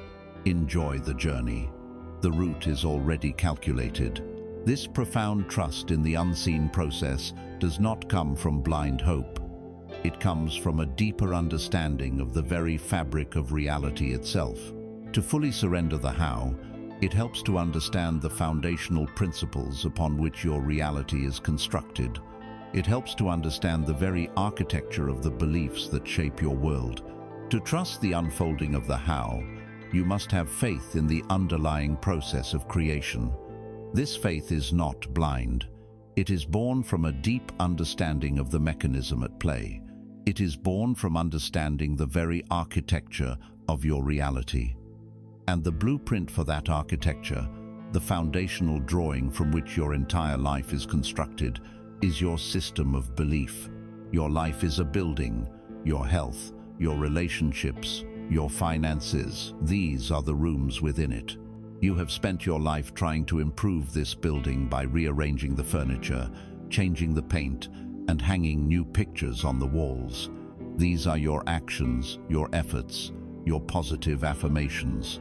But if the foundation is cracked, if the blueprint it was built upon is for a shack, you will never feel like you are living in a palace. No amount of decoration can fix a flawed foundation. A belief is not merely a thought you think. A belief is a thought that has been thought so many times, often with intense emotion, that it has hardened into a conviction. It has sunk from the conscious mind into the subconscious, where it now operates as a fundamental law of your personal universe. It is an assumption that runs on autopilot, filtering your perception of the world and dictating your automatic reactions. To understand how to change a belief, you must first understand how it was constructed. Imagine your mind is a vast, dense forest. A single, fleeting thought is like a person walking through the forest once. It leaves barely a trace, a few bent blades of grass. But if that thought is thought again and again, it is like the same person walking the same route day after day. A faint path begins to form. Now, if an experience with a powerful emotional charge is attached to that thought, a moment of intense shame, fear, or joy, it is like a whole crowd of people stomping down that path at once, carving a deep groove into the earth. This is how a belief is born. It is a neural pathway, a mental habit, a well-worn road in the forest of your mind. A belief like, "I am not good enough," may have started with a careless comment from a parent, been reinforced by a failure in school, and then energized by years of self-criticism. Now, it is no longer just a path. It is a 6-lane superhighway. Any thought related to your self-worth is automatically channeled down this highway because it is the path of least resistance. Trying to have a fleeting positive thought like, "I am worthy," is like trying to hack a new trail through thick undergrowth with a small knife. The moment you get tired, your energy defaults back to the superhighway. This is why positive thinking alone often fails. It is a surface-level activity that does not address the underlying structure. Now, we must understand the relationship between the architect and the builder. Your conscious mind, the mind you are using to hear these words, is the architect. It has the power to choose, to imagine, to desire, and to design a new blueprint. Your subconscious mind is the builder. It is a vast, impersonal, and infinitely powerful workforce. It does not think, it does not judge, and it does not reason.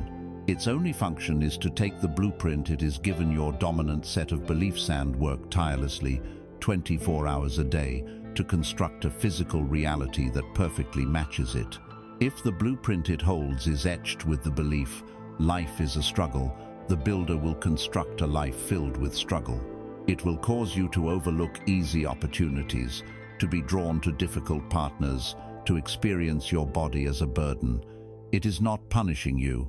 It is simply being a perfect builder, faithfully executing a flawed design.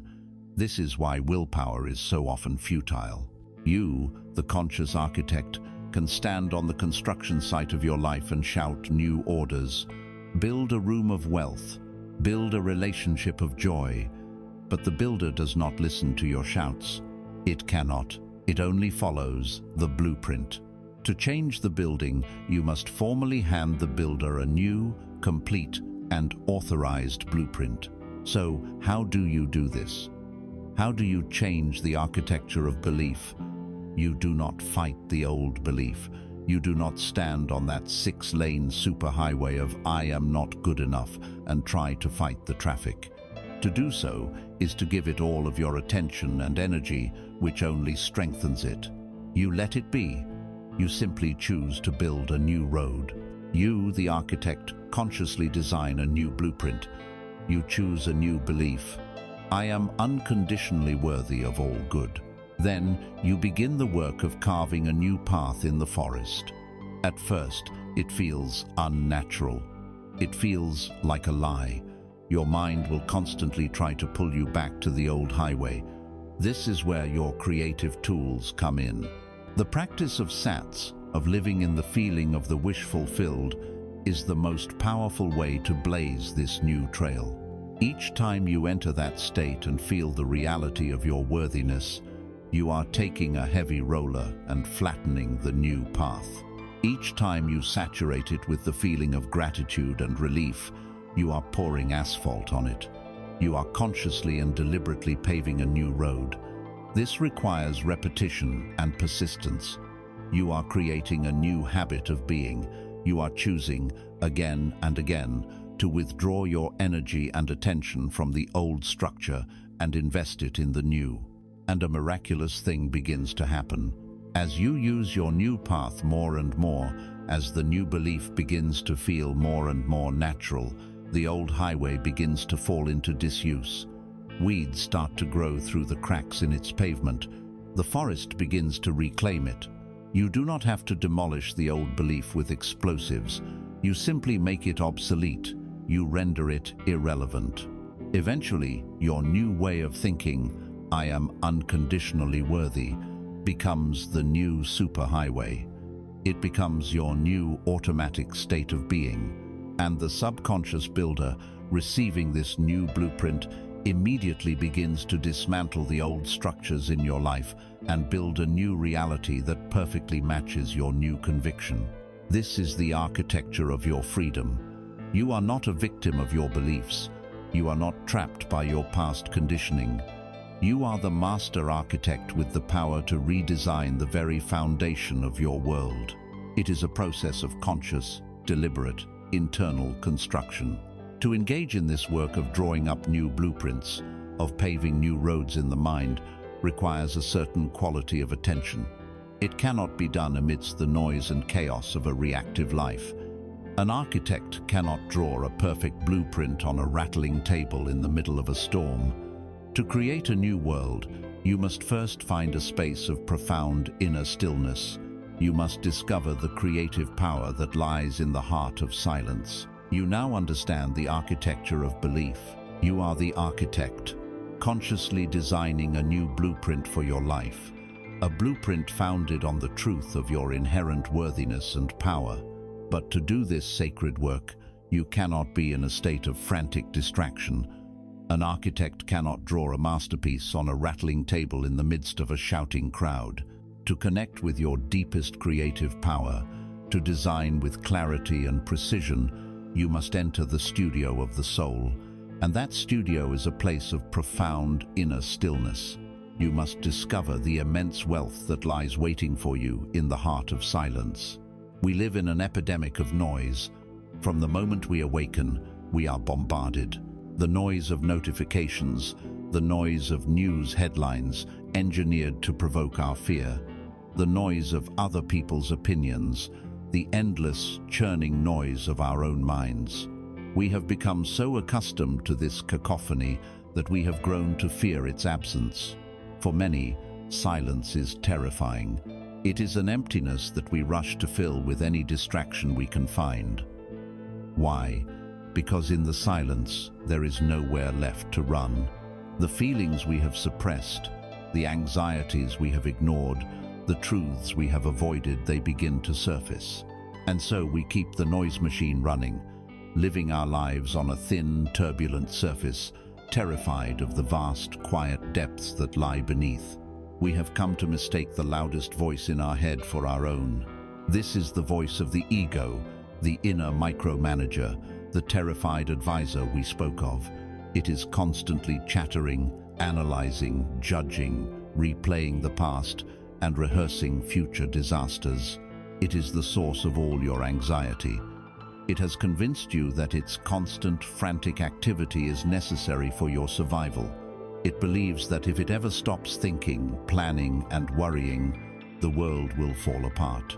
The first and most crucial step in mastering your reality is to realize that you are not this voice. You are the silent, spacious awareness that hears the voice, and you have the power to ask it to be still. Meditation, the practice of entering silence, is not an act of spiritual escapism. It is the ultimate act of sovereignty. It is you, the king, politely but firmly asking your frantic advisor to leave the throne room so that you may hear the whispers of a much higher wisdom. Imagine your mind is a deep, clear lake.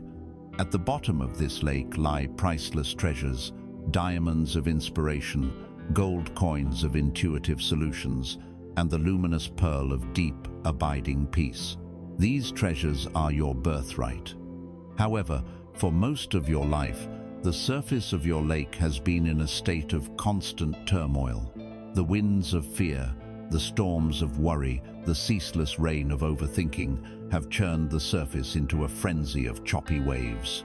The water has become murky with the sediment of agitation. In this state, you cannot see your own reflection clearly, let alone the treasures that lie on the bottom. You live in a state of confusion, reacting to the chaotic motion of the waves, believing that the turbulence is the nature of the lake itself. The practice of entering silence is the act of sitting peacefully on the shore of this lake. You do not try to command the waves to be still. You do not fight the wind. To do so would only create more agitation. You simply sit and you watch. You adopt an attitude of detached, loving awareness.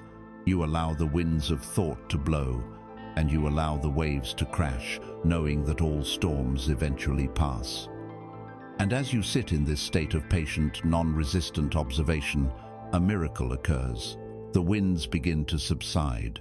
The waves, no longer fed by the energy of your resistance, gradually grow smaller. The sediment begins to settle, the water becomes clear, and the surface of the lake becomes like glass. In this profound stillness, you look at the water, and for the first time, you see a perfect, undisturbed reflection of your true self, calm, whole, and serene.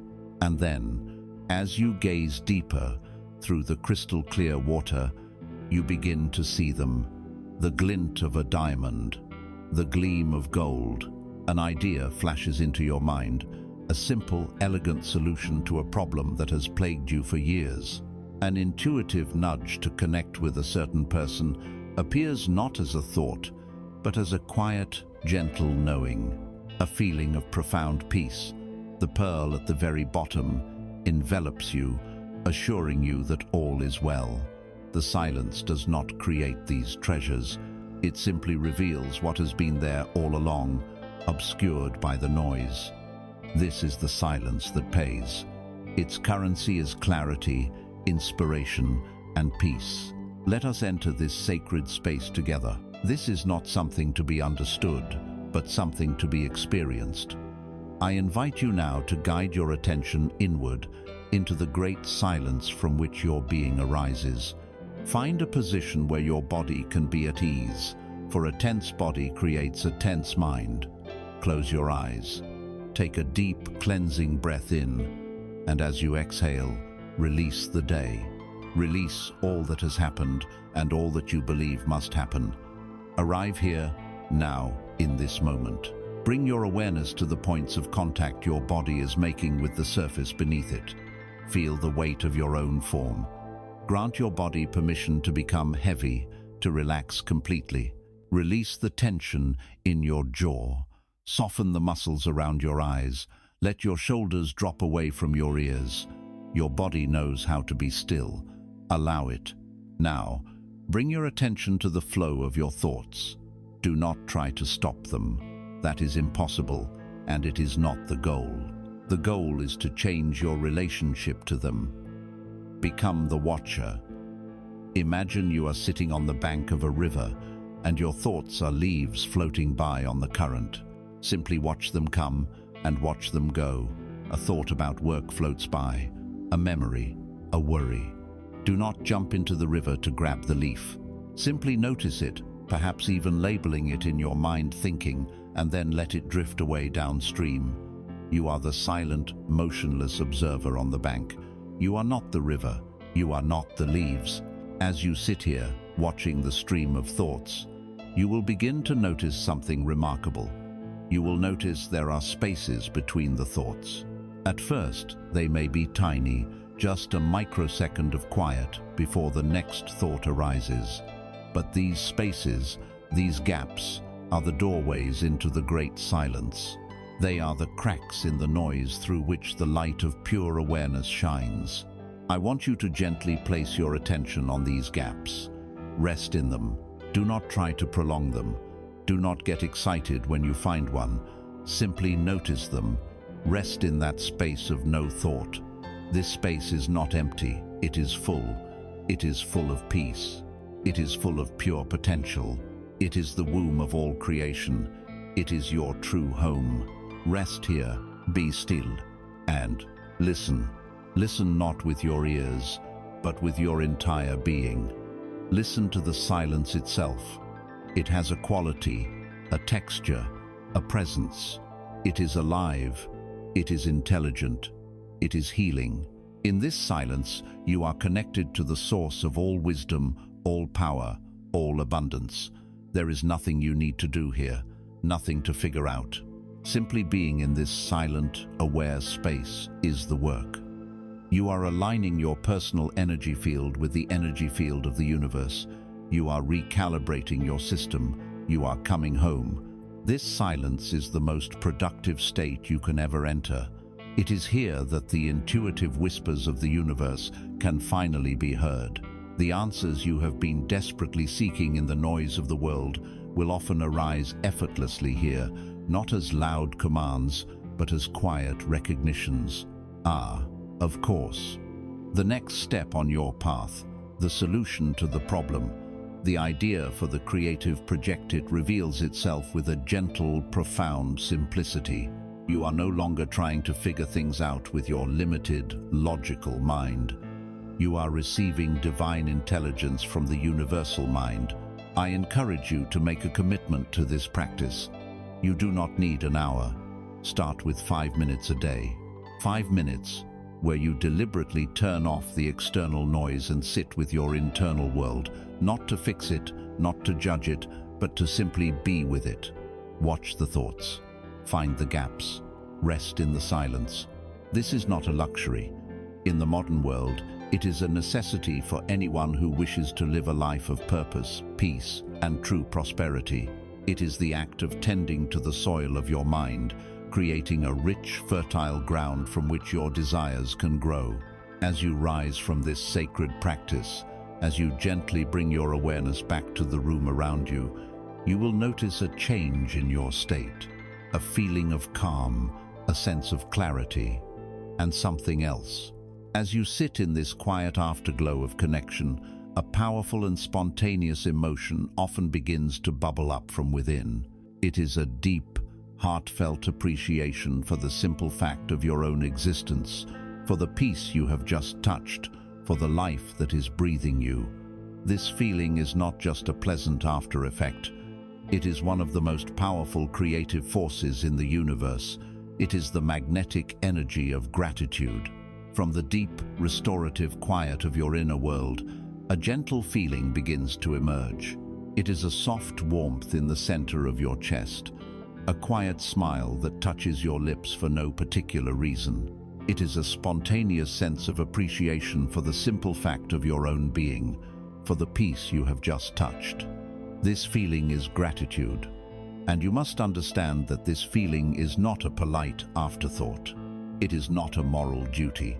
It is one of the most potent, tangible, and creative forces at your disposal. It is the master frequency that magnetizes your entire reality. We have been taught to think of gratitude as the caboose on a train. First, the good thing arrives, the gift, the compliment, the paycheck. Then, in response, we attach the little caboose of thank you. This is gratitude as a reaction. It is polite, it is pleasant, but it is powerless. True, creative gratitude is not the caboose. It is the engine. It is the force that pulls the entire train of your desired reality into the station of your experience. It is not a response to receiving. It is the very cause of receiving. The universe operates on the flawless principle of energetic resonance. Like attracts like. Your feeling state is a powerful broadcasting antenna, sending out a clear signal into the quantum field. The universe, like a great cosmic echo, simply sends back experiences that match the signal you are broadcasting. When you are in a state of complaint, worry, or frustration, you are broadcasting a frequency of dissonance and lack. The universe faithfully echoes this back to you as more circumstances to complain about, more things to worry about. When you are in a state of genuine, heartfelt gratitude, you are broadcasting the most beautiful, coherent, and attractive frequency possible. You are broadcasting the frequency of, I have received, I am full, I am blessed. And the universe, hearing this powerful signal, has no choice but to echo it back, sending you more experiences, more circumstances, and more blessings for which to be grateful. Gratitude is the language of your higher self. It is the native tongue of the source. When you speak it, you align yourself with the fundamental nature of reality, which is one of infinite generosity and expansion. It is the ultimate statement of faith. It is a declaration that you trust the goodness of life, that you see the abundance that is already present, and that you are joyfully anticipating the abundance that is on its way. So let us engage in a practice of radical gratitude, not a shallow mental list, but a deep somatic immersion into this magnetic state. First, let us anchor our gratitude in the present moment. So often, we withhold our gratitude, waiting for the big things to arrive. But the field of abundance is built from small, sacred particles of appreciation. Wherever you are right now, allow your attention to rest on something simple. Perhaps it is the chair that is supporting you. Don't just think, "I'm grateful for this chair." Go deeper. Feel the reality of support. Feel the sensation of being held, of not having to expend effort to stand. In your mind say, "Thank you for this support. Thank you for this moment of rest." Feel a wave of genuine appreciation for this simple gift. Now, notice the light in your room. Don't just acknowledge it. See it as a miracle. Be grateful for the gift of sight, for the incredible technology that allows you to perceive color and form. Thank you for this light. Thank you for my eyes. Let the feeling of gratitude well up in your heart, a tangible warmth. Do this with the air you are breathing, the clothes on your skin, the miracle of the body that is housing your consciousness. By focusing on these simple present moment gifts with genuine feeling, you are telling the universe, "I see the good that is already here. I am a match for goodness." You are tuning your instrument. Second, we will perform an act of spiritual alchemy. We will learn to be grateful for our challenges. This may sound impossible or even absurd, but it is the key to dissolving resistance and accelerating your growth. Pick a problem that is currently weighing on you. A debt, a difficult relationship, a health issue. Instead of feeling the usual anxiety or resentment, we are going to consciously shift our perspective. We will find the gift hidden within the challenge. If it is a debt, can you say, with a sincere heart, "Thank you for this financial situation, for it is forcing me to become a master of my own energy and beliefs. It is the catalyst for my awakening into true abundance." If it is a painful relationship, can you find it in yourself to say, "Thank you for this experience, for it is showing me where I have not loved myself. It is teaching me to set boundaries and to find my wholeness within." This is not about pretending you enjoy the pain. It is about honoring the lesson. It is an act of profound trust that the universe is not punishing you, but educating you. The moment you can genuinely thank a problem for the lesson it contains, you have extracted its wisdom, and it no longer has a hold on you. You have alchemized lead into gold. Third, and most powerfully, we will use gratitude to create the future. This is where you become a conscious magnet for your desires. Bring to mind something you wish to experience.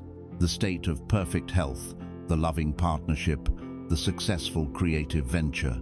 Now, instead of wanting it, instead of hoping for it, you are going to be grateful for it as if it is already here. Close your eyes, step into the feeling of your wish fulfilled, and from that state, let a feeling of profound gratitude wash over you. Thank you. Thank you for the incredible vitality that now flows through every cell of my body. It feels so wonderful to be this healthy and strong. Thank you for the beautiful, loving partner who shares my life. I am so deeply grateful for the connection and joy we experience together. Thank you for the success of my business. I am so grateful that I get to share my gifts with the world in such a meaningful and abundant way. Feel this gratitude in your bones. Let it bring a smile to your face. Let it bring tears of joy to your eyes. This is not make-believe. This is the highest form of prayer. You are aligning every ounce of your being with the reality you have chosen. You are sending out the clearest, most powerful magnetic signal possible. You are closing the energetic gap between you and your desire. By being grateful for it before you see it, you are commanding the mirror of the world to show it to you. Make gratitude your new default state. Begin your day by feeling gratitude before you even get out of bed. End your day by marinating in gratitude for all that was and all that is to come. When you walk, walk with gratitude for your legs. When you eat, eat with gratitude for the nourishment. Turn your entire life into a moving, breathing prayer of thankfulness. When you live in this state, you become a magnet for miracles. Your energy field becomes so bright and coherent that good things are simply drawn to you effortlessly. You cease to be a seeker, and you become a receiver.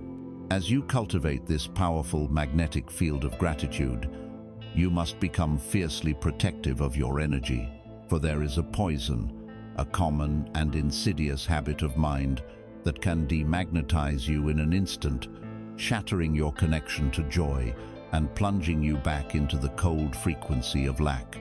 It is the thief that steals your gratitude and replaces it with envy and despair. It is the poison of comparison. You are now cultivating a magnetic field of gratitude, a resonant hum of appreciation that draws all good things towards you. As you tend to this beautiful inner garden, you must also learn to act as its fierce protector. You must be vigilant, for there is a subtle and devastating poison that can seep into your consciousness, withering your blossoms of joy and turning your fertile soil barren in an instant. It is a poison offered to us 1,000 times a day, disguised as information, as connection, as entertainment. It is the poison of comparison. Comparison is a profound act of spiritual violence against yourself.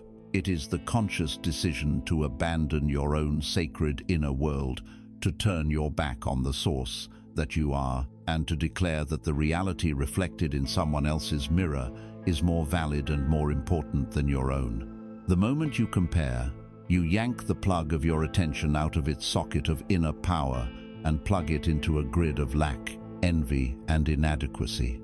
Your magnetic field collapses, your frequency plummets. In that single act, you cease to be a creator and become a spectator in your own life, sitting on the sidelines watching others play the game you were meant to win. The entire enterprise of comparison is a folly, a lie built on a faulty premise. It assumes that we are all running the same race, on the same track, towards the same finish line. This is the greatest illusion. There is no single race. There is no universal standard of success.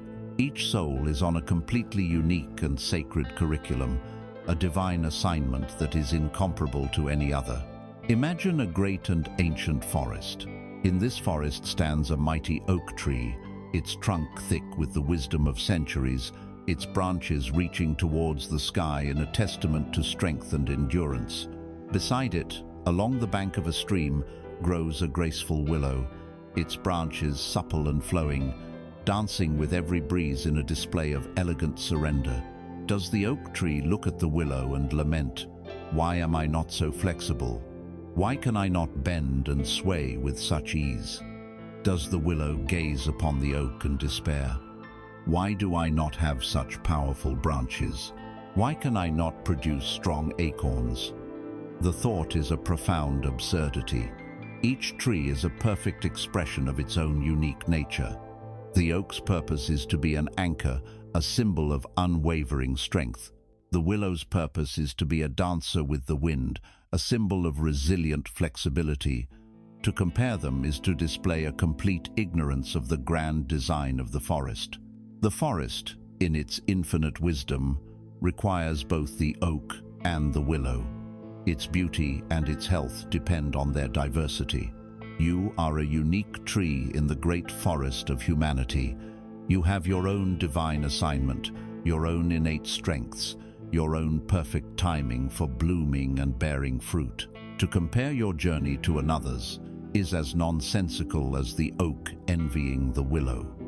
You may be an oak, still in the sapling stage, comparing yourself to a fully mature willow.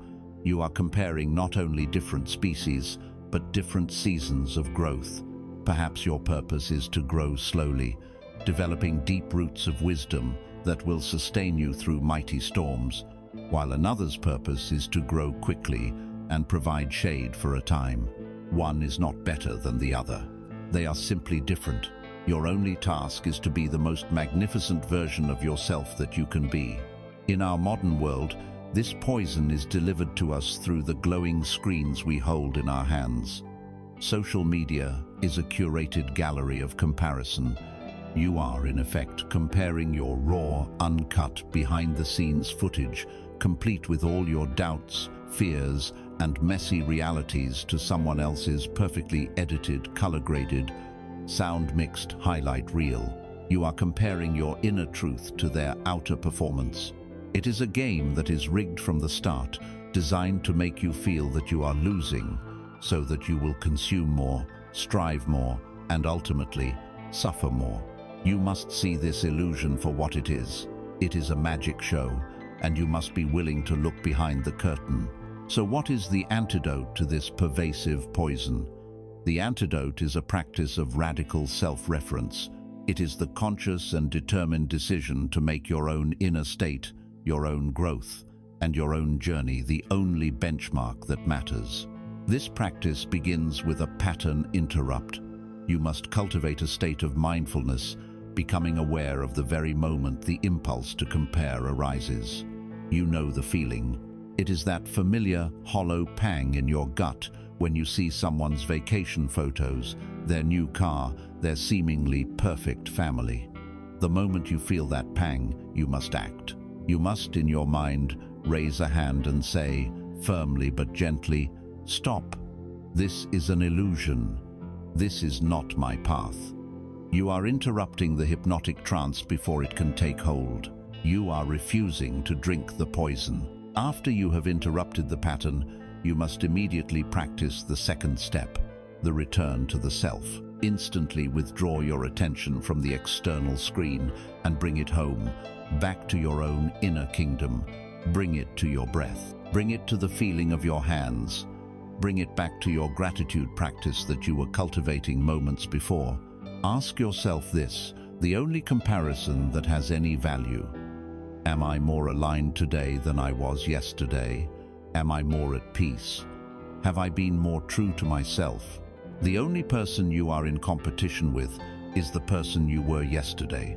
This is the only race that matters, and it is a race you win, not by being better than others, but by becoming more fully yourself. The third step is the most advanced, the most alchemical. It is the practice of turning the poison into a tonic. In the Eastern traditions, this is known as mudita, or appreciative joy. It is the practice of feeling genuine, unselfish joy for the success and happiness of others. When you see someone who has achieved something you desire, the ego's immediate reaction is envy, a feeling rooted in the lie of scarcity. Envy whispers, "They have it, which means there is less for me." Mudita, appreciative joy, comes from the truth of abundance. It declares, their success is evidence that such success is possible. Their blessing does not diminish the infinite supply, it is proof of it. This is a courageous practice. It requires you to override a deeply programmed instinct. When you see a friend's success and feel the pang of envy, pause, take a breath, acknowledge the feeling without judgment. Then, consciously choose a different response. In your heart, say to that person, "I am so happy for you. May your success multiply. May your joy expand." Feel it. Genuinely wish them well. When you do this, something magical happens. You align yourself with the frequency of success. You tell the universe, "Yes, I love to see this. I am a match for this kind of experience." You turn the other person's victory from a source of your own pain into a magnet for your own blessing. You are no longer competing. You are co-creating a world where success is abundant and celebrated. Ultimately, freedom from comparison, comes from a deep and passionate engagement with your own divine assignment. The reason you have time to watch other people's races is because you are not fully engaged in running your own. When you turn your focus inward and begin to ask the real questions, what is my unique purpose? What is the song that only I can sing? What work, what love, what life would bring me the deepest sense of fulfillment? You become the fascinated explorer of your own journey. The lives of others become, at best, a source of inspiration, and at worst, an irrelevant distraction. You are too busy cultivating your own magnificent oak tree to worry about how the willows are doing. Do not let this poison steal another moment of your precious life.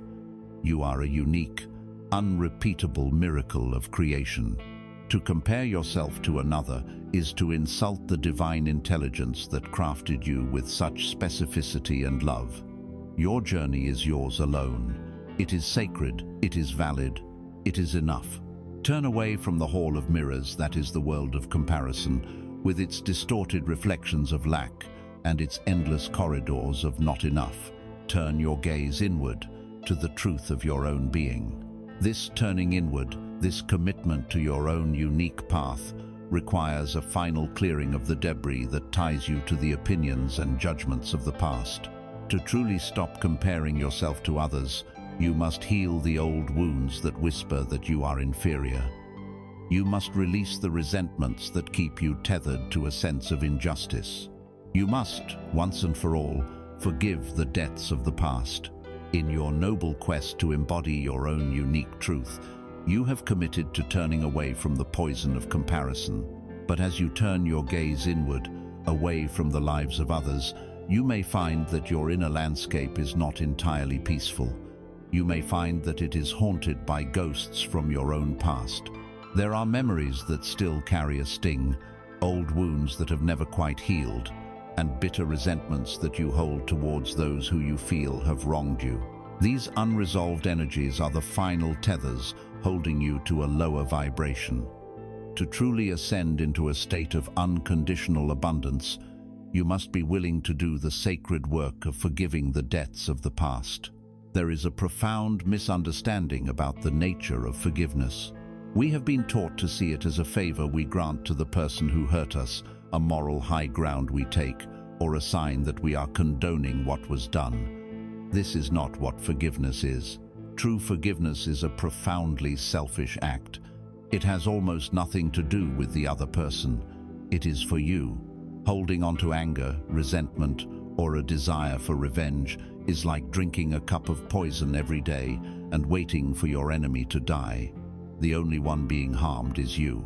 The poison of bitterness corrodes your joy, sickens your body, and blocks the flow of all good things into your life. Unforgiveness is an energetic chain.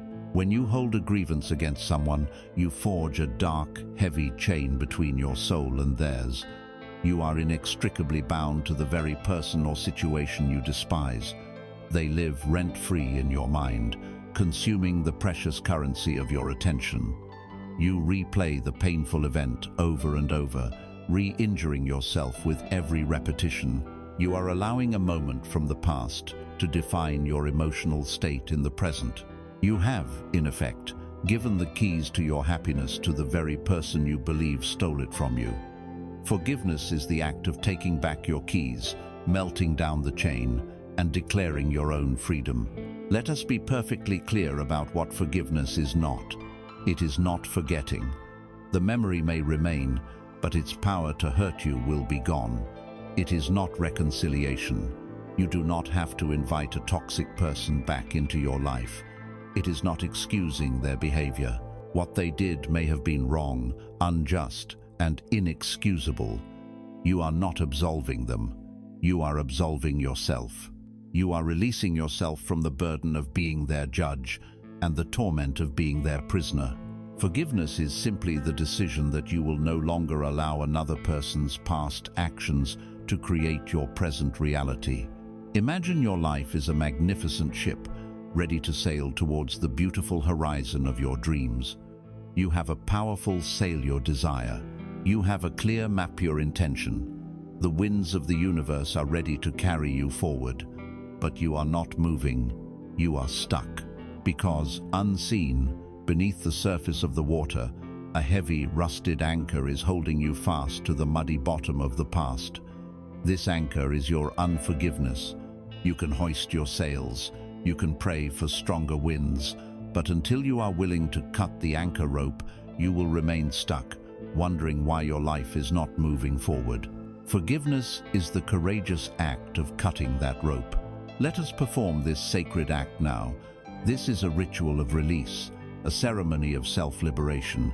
I invite you to find your inner stillness, to close your eyes, and to know that you are in a safe and sacred space where profound healing can occur. Bring your awareness to your heart. Breathe into this space.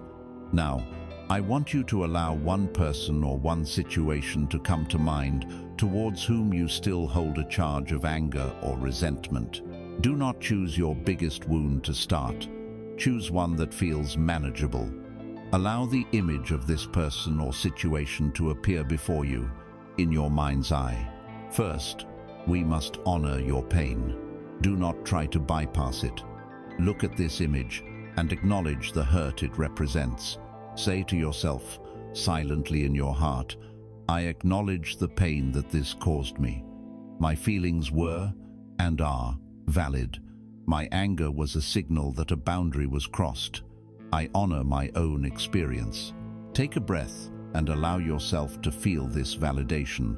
Now, I want you to visualize the energetic connection between you and this person. See it as a thick, dark cord or a heavy iron chain extending from your body, perhaps your heart or your stomach, and connecting to them. See the toxic energy of resentment, of anger, of sadness pulsing through this cord. Recognize that this cord is what has been draining your life force. This is the source of the poison. Now, you will reclaim your power. In your imagination, you are going to create a tool of liberation.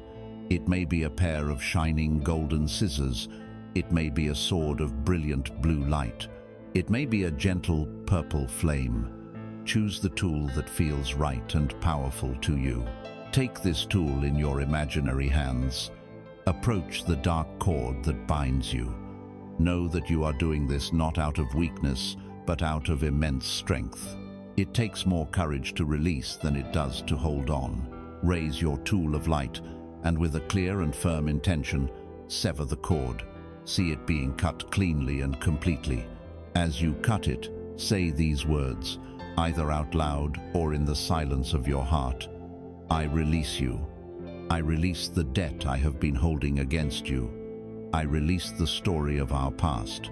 I do this not for you, but for me. I forgive you to set myself free. Watch as the severed cord dissolves into dust on both ends. The connection is broken. The other person fades from view. You have taken your power back. Now, there is a space where the cord was attached to you. You must fill this space with your own light. Visualize a beautiful, healing, golden light pouring down from above, filling your entire being and concentrating in that spot.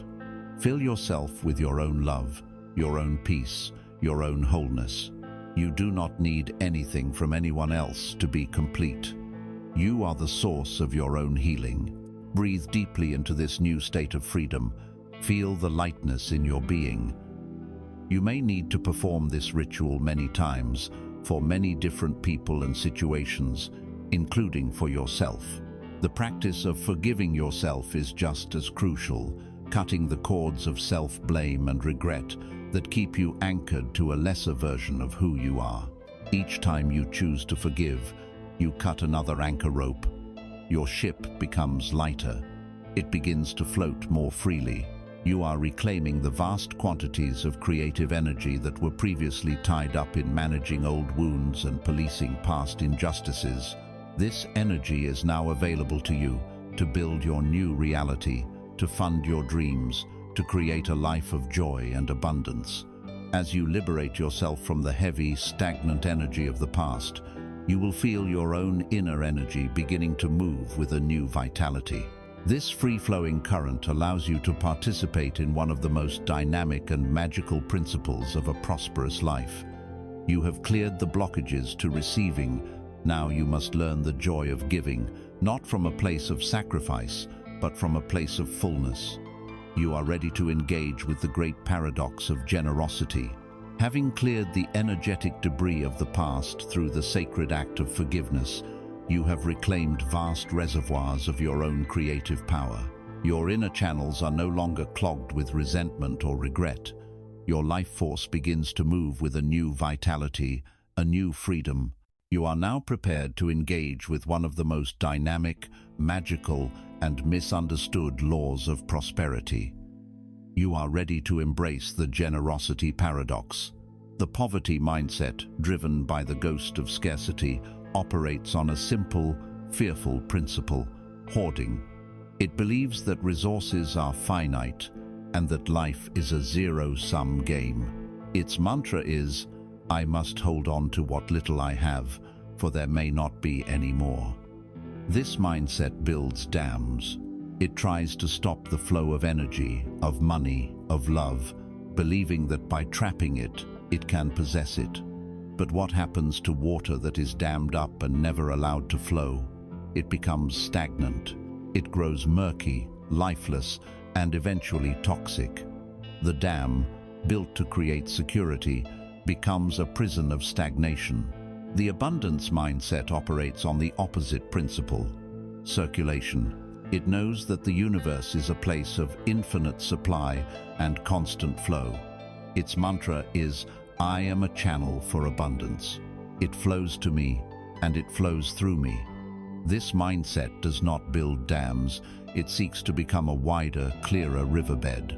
It knows that its own vitality depends not on how much it can hold, but on how much it can allow to flow through it. The river that gives its water freely to the sea is always replenished by the springs in the mountains. It is a system of perfect, dynamic balance. This is the generosity paradox. The more you allow to flow from you, the more the universe is able to flow to you. The closed fist, clinging tightly to what it has, cannot receive anything more. The open hand, in the very act of giving, is also in the perfect posture to receive. This is not a moral lesson. This is a lesson in spiritual physics. You cannot expect the universe to pour its riches into your life if you have energetically sealed yourself off. Generosity is the act of opening the gates. It is a powerful declaration to the universe that says, "I trust you. I know there is more than enough. I am so full, so confident in my connection to the source that I can share what I have with joy." The key to this practice lies in redefining what it means to give. The ego immediately thinks of money, and if money is tight, it shuts down, saying, "I cannot afford to be generous." This is a trap. You have an infinite supply of valuable things to give right now, regardless of the contents of your bank account. Your most potent gifts are energetic. You can give the gift of your undivided attention. In a world of distraction, to offer someone your full, present, focused attention as they speak is one of the most profound acts of generosity. It is a way of saying, "You matter. I see you." When you do this, you become a magnet for people and opportunities that see and value you. You can give the gift of praise. Look for the good in others and speak it out loud. Acknowledge a colleague's hard work. Compliment a stranger on their kindness. When you genuinely celebrate the success and goodness in others, you activate that same frequency within yourself. You are telling the universe, "I am someone who recognizes and participates in success." You can give the gift of kindness, a smile, a held door, a patient response in a moment of frustration. Each small act of kindness is a deposit into your energetic bank account. It sends out a ripple of grace that will inevitably find its way back to you in unexpected and beautiful ways. You can give the gift of your knowledge, your skills, your forgiveness, and yes, you can give money. But the motivation behind the giving is infinitely more important than the amount. To give $1 with a heart full of joy, trust, and a genuine desire to bless the recipient is 1,000 times more powerful than giving $10,000 from a place of obligation, guilt, or a desire for recognition. The universe does not respond to the amount, it responds to the feeling, the frequency behind the act. When you give with joy, you are aligning yourself with the frequency of joyful receiving. Let us make this practical. For the rest of this day, I invite you to become a conscious practitioner of the generosity paradox. When you buy your next coffee or meal, as you hand over the money, do not see it as a loss. See it as a joyful exchange of energy. Silently bless the person serving you, bless the business. See your money as a seed of goodwill that blesses everyone it touches, and know that this blessed energy is now flowing back to you, multiplied. Look through your closet or your home. Find at least one item that is perfectly good, but that you no longer use. Instead of letting it gather dust, make the conscious decision to give it away. As you do, hold it in your hands and infuse it with the intention that it will bring great joy and value to its new owner. Feel the expansive joy of making space in your life, not just physically, but energetically, for new and better things to arrive. Think of one person in your life who is struggling. You may not be able to solve their problems, but you can give them 5 minutes of your time. Call them or message them with no other intention than to listen and to send them your heartfelt encouragement. Give them the gift of feeling heard. When you engage in these acts, pay close attention to the feeling inside you. It is a feeling of expansion, of rightness, of connection. It is the opposite of the constricted, fearful feeling of hoarding. This expansive feeling is the feeling of wealth. By practicing generosity, you are practicing what it feels like to be abundant. You are embodying the state, and therefore making yourself a magnet for its physical manifestation. The law of circulation is absolute. Nature abhors a vacuum. When you give freely, you create a space, an energetic vacuum that the universe rushes to fill. Do not worry about how it will be filled. That is not your concern. Your only task is to keep your own energy flowing, to be a clear and open channel, to trust that as you give your gift to the river is being replenished from the mountain. As you begin to live in this state of graceful flow, giving with joy and receiving with gratitude, a profound shift in your very being occurs. You are no longer acting from the old blueprint of lack and fear. Your daily choices, your reactions, your entire way of moving through the world begins to change. You are not just practicing new techniques, you are stepping into a new identity. You are beginning to walk, to speak, and to carry yourself as the person you have always intended to be. You are beginning to embody your royal self. You are now standing in the full, unimpeded, creative flow of the universe. You have cleared the debts of the past, embraced your inherent worthiness, and learned to circulate the energy of abundance through the paradox of generosity. You have done the profound inner work. But creation is not a purely internal process. The final, glorious act of bringing your desire from the unseen world of imagination into the solid world of form is the act of embodiment. It is the decision to close the gap between the person you are in your imaginal acts and the person who walks, talks, and breathes in this world. You must begin to live, not just in feeling, but in action, as your royal self. This is not a matter of faking it until you make it. Faking it is a desperate act of the ego, a hollow performance intended to deceive others. It comes from a place of lack. Embodiment is an honest act of the soul. It is an authentic expression of the truth you have already accepted within yourself. It is not a costume you put on. It is the slow, graceful revealing of the sovereign being you have always been. You are aligning your outer world with your inner conviction. You are building the final critical bridge that allows the riches of your imagination to travel into your physical reality. To do this, we will consciously adopt the archetype of the royal self. This is the part of you that is the sovereign ruler of your own life. It is the you that is not a victim of circumstance, but the cause of circumstance. This self does not hope, it decrees. It does not wish, it assumes. It does not question its worthiness to sit upon the throne of its own reality, for it knows it was born to rule. To embody this royal self is to begin thinking, feeling, speaking, and acting from this place of innate authority and infinite worth. Let us first examine the mind of a monarch. How does your royal self think and make decisions? A person operating from a poverty mindset, the mindset of a pauper, makes decisions based on fear and lack. Their primary questions are, can I afford this? What if it goes wrong? What will other people think?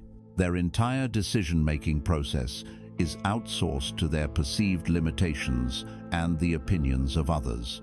The royal self operates from a completely different set of questions. Faced with a choice, the sovereign asks, is this in alignment with the truth of who I am?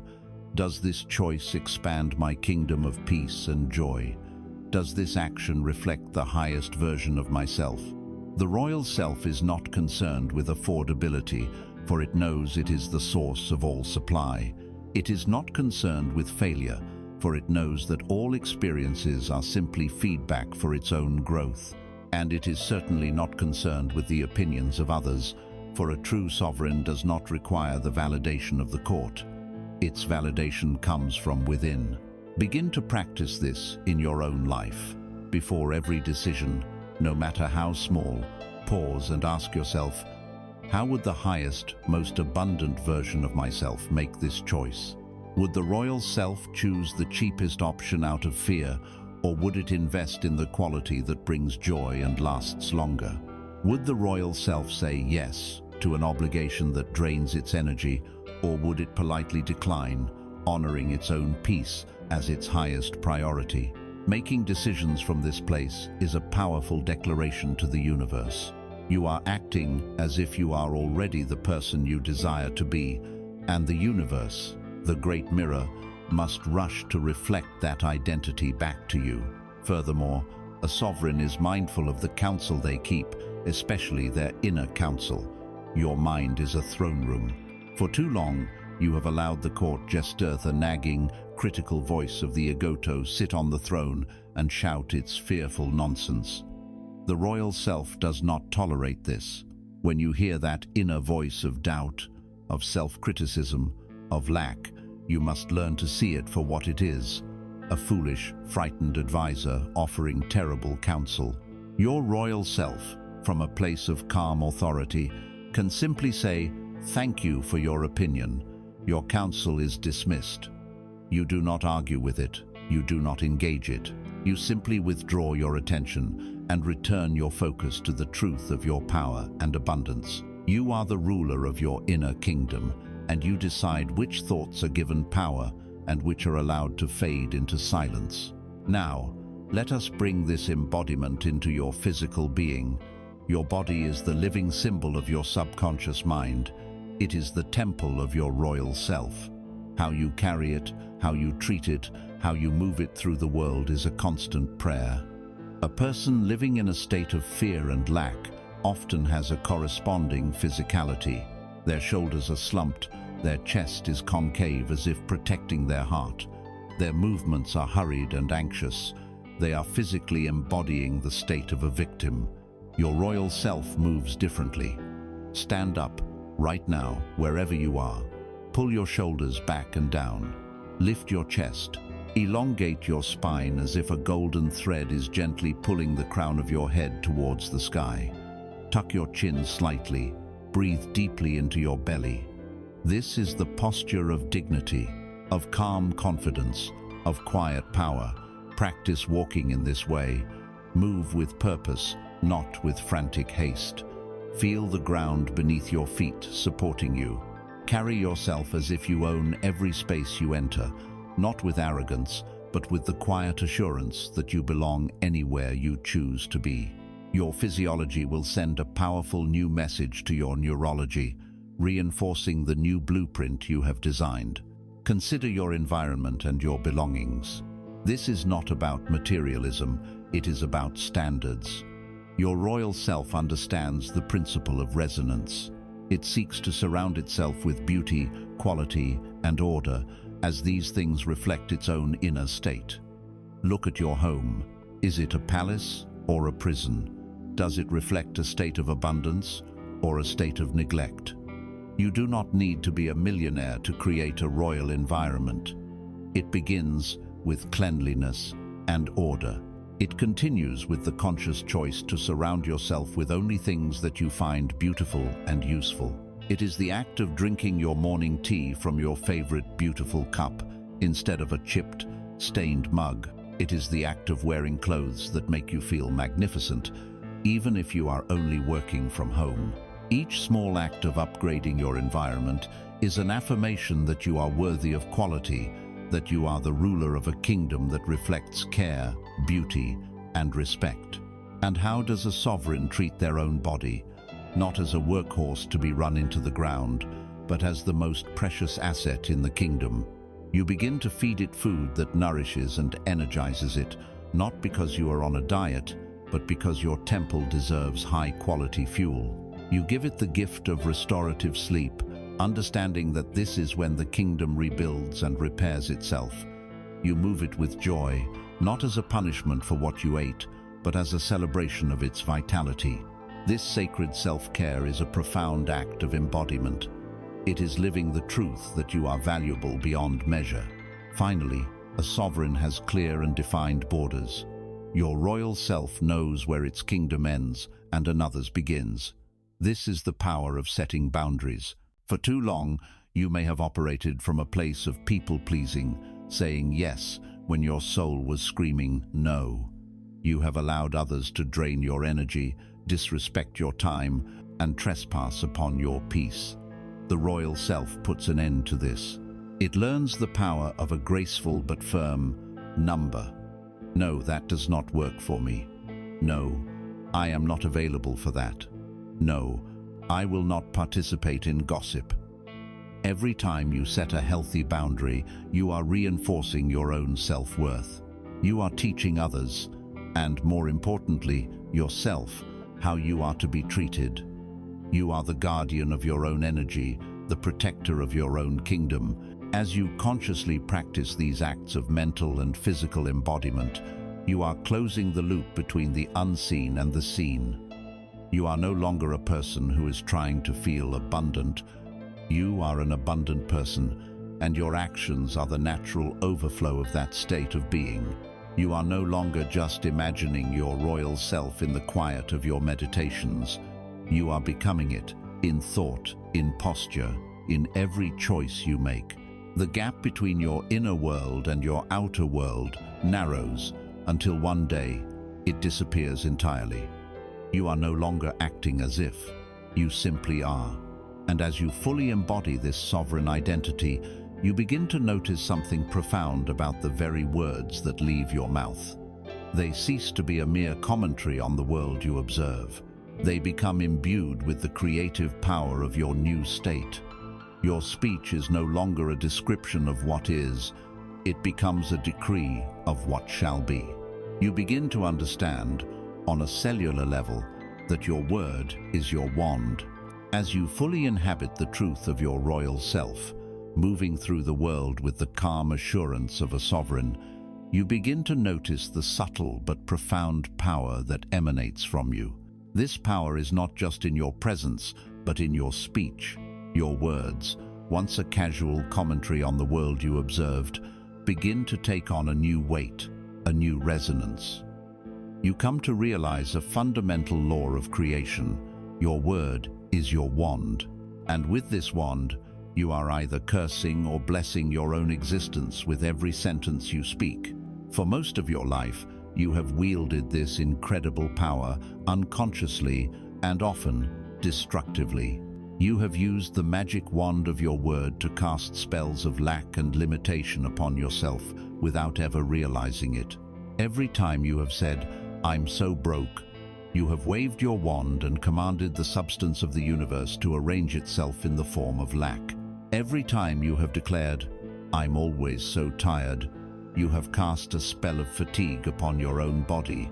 Every time you have joked, "I can never catch a break," you have issued a royal decree to your subconscious mind to ensure that you don't. These are not harmless observations, they are creative incantations. They are affirmations of a reality you claim to not want, but are continuously building with the power of your own speech. The universe is a loyal and non-judgmental servant. It hears your decrees, and its only response is, "As you wish." End of cries. Every word you speak carries a unique vibrational signature. Words like love, peace, joy, abundance, ease have a high, expansive, coherent frequency. They are harmonious. When you speak them, you literally raise the vibration of your own cells and the energetic field around you. Words like hate, fear, struggle, lack, problem carry a low, contractive, chaotic frequency. They create dissonance. When you speak them, you lower your own vibration and create an energetic atmosphere of stress and disharmony. Your life is the acoustic environment created by the words you speak most often. If you live in a constant state of complaint, you are building a house out of the discordant sounds of victimhood and then wondering why your life does not feel peaceful. The royal self understands this. It chooses its words with the care and precision of a master magician choosing his spells. It ceases to use language to describe what is and begins to use it to command what shall be. The primary tool for this creative act is the most powerful statement in the human language, the name of God itself. I am. These two words are the very engine of creation.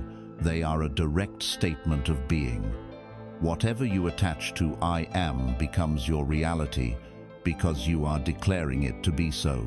For years, you have unconsciously been attaching limitations to this divine name. I am unworthy. I am not smart enough. I am a procrastinator. You have been defining yourself into a prison. The time for that is over. You will now consciously and deliberately attach the qualities of your desired reality to the sacred name of your own being. This is not a practice of hopeful, repetitive chanting. This is an exercise in authoritative decree. When you make these declarations, you do not say them as a child wishing upon a star. You say them as a king issuing an order from his throne. Your word is law in your own kingdom. Let us practice this now. Feel the shift in your energy as you claim these truths. Instead of thinking, "I want to be wealthy," you will declare with quiet, firm authority, "I am wealth." Feel the expansive security of this statement. Feel the relaxation in your shoulders as you know that you are the source of all supply. Instead of hoping to be healthy, you will declare, "I am vibrant health." Feel the energy and vitality in this statement.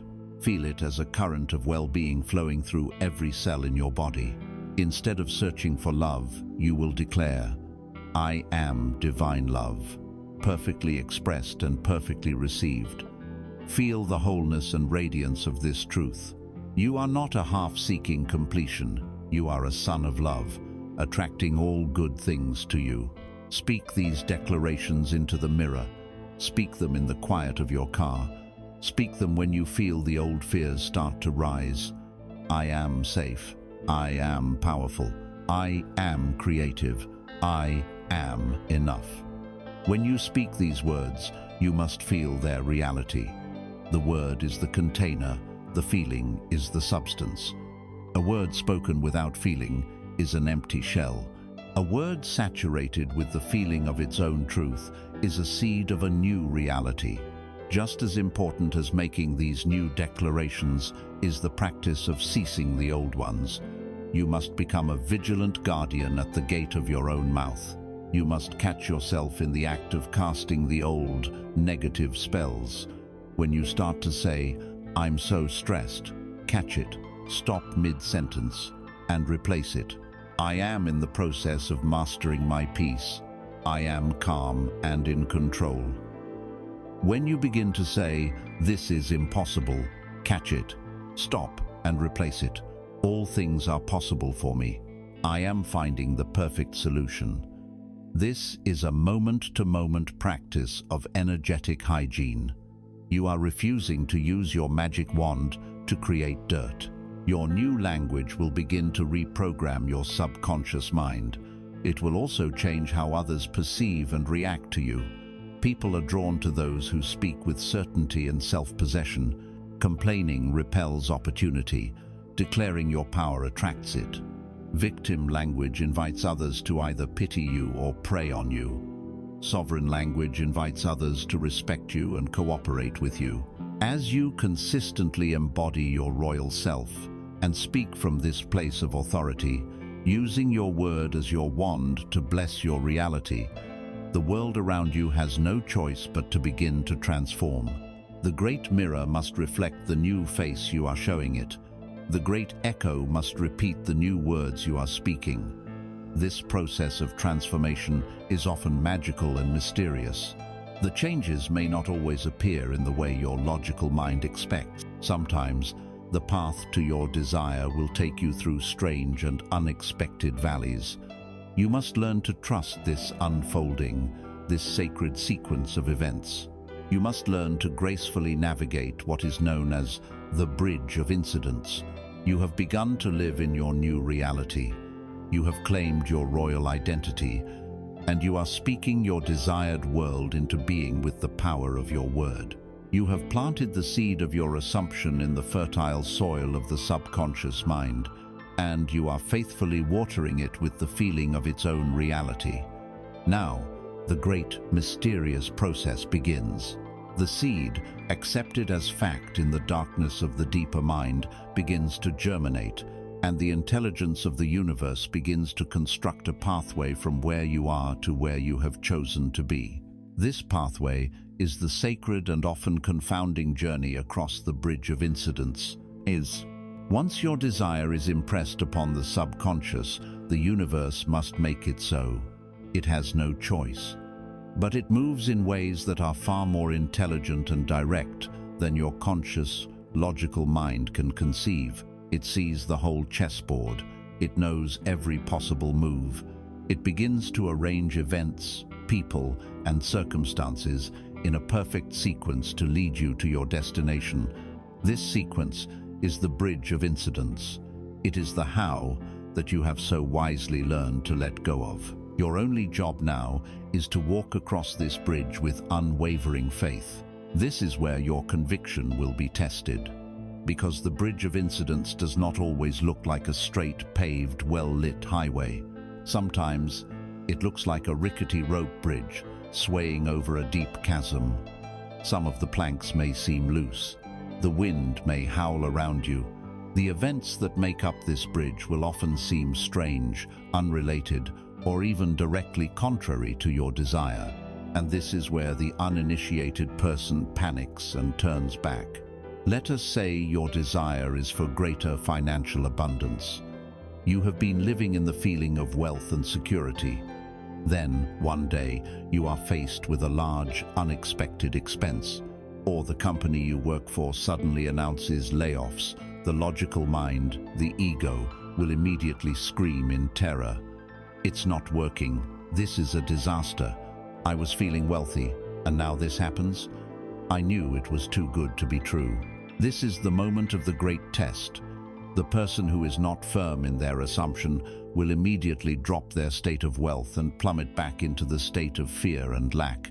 They will have fallen off the bridge. But the master, the conscious creator, sees this same event and understands. They remain calm. They stay on the bridge. They look at the unexpected expense or the news of the layoff, and they say to themselves with unshakable faith, "This too is part of the bridge. I may not understand how this is serving me, but I know that my abundance is a fact in the higher reality. Therefore, this event must be a necessary step to bring it into my world." Perhaps the layoff is the only way the universe can get you out of a job that has no future, to free you for the incredible opportunity that is just around the corner. Perhaps the large expense is what forces you to finally organize your finances and discover a talent for investing you never knew you had. The higher intelligence knows that sometimes a forest must be cleared before a palace can be built. The ego sees only the falling trees and screams in protest. The soul knows it is the necessary clearing of land. If your desire is for a deep and loving partnership, the bridge of incidents might begin with the sudden end of a lukewarm, comfortable but unfulfilling relationship. To the ego, this is a tragedy, a loss, a step backward.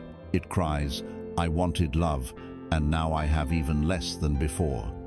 But the royal self understands that the universe had to create a vacuum. It had to clear the space. It had to lovingly remove what was good enough to make room for what is truly divine. To stay in the state of your wish fulfilled during this time is to trust that the emptiness is not a punishment, but a sacred preparation. Navigating this bridge is the ultimate act of faith in your own creative power. Your only work during this period is to remain faithful to the state of the wish fulfilled. No matter what happens in the outer world, you must persist in your inner assumption. The world may show you evidence of lack, but you continue to feel the reality of wealth. The world may show you evidence of loneliness, but you continue to feel the reality of love. You are holding your frequency steady while the physical world, which is slower and denser, rearranges itself to match your new vibration. Do not try to figure it out. Do not call your friends and endlessly analyze the meaning of every event. To do so is to step back into the analytical, doubtful mind. Your job is not to be a commentator on the unfolding drama. Your job is to be the unwavering reality of the final scene. When you are crossing that swaying bridge, the key to survival is to keep your eyes fixed firmly on the other side of the chasm, your destination, your desire already fulfilled. Do not look down at the swirling chaos below. Do not test the stability of every single plank beneath your feet. Just hold the feeling of being safely on the other side and take the next step that appears before you. And you will be given steps. As you persist in your assumption, the next plank on the bridge will always appear. It will come as an intuitive nudge, a sudden idea, a coincidental encounter. Follow these urges without question. They are the directions from the master producer. They are the perfectly placed planks on your path. This journey across the bridge can take a moment, a day, a year. The timing is not for you to decide.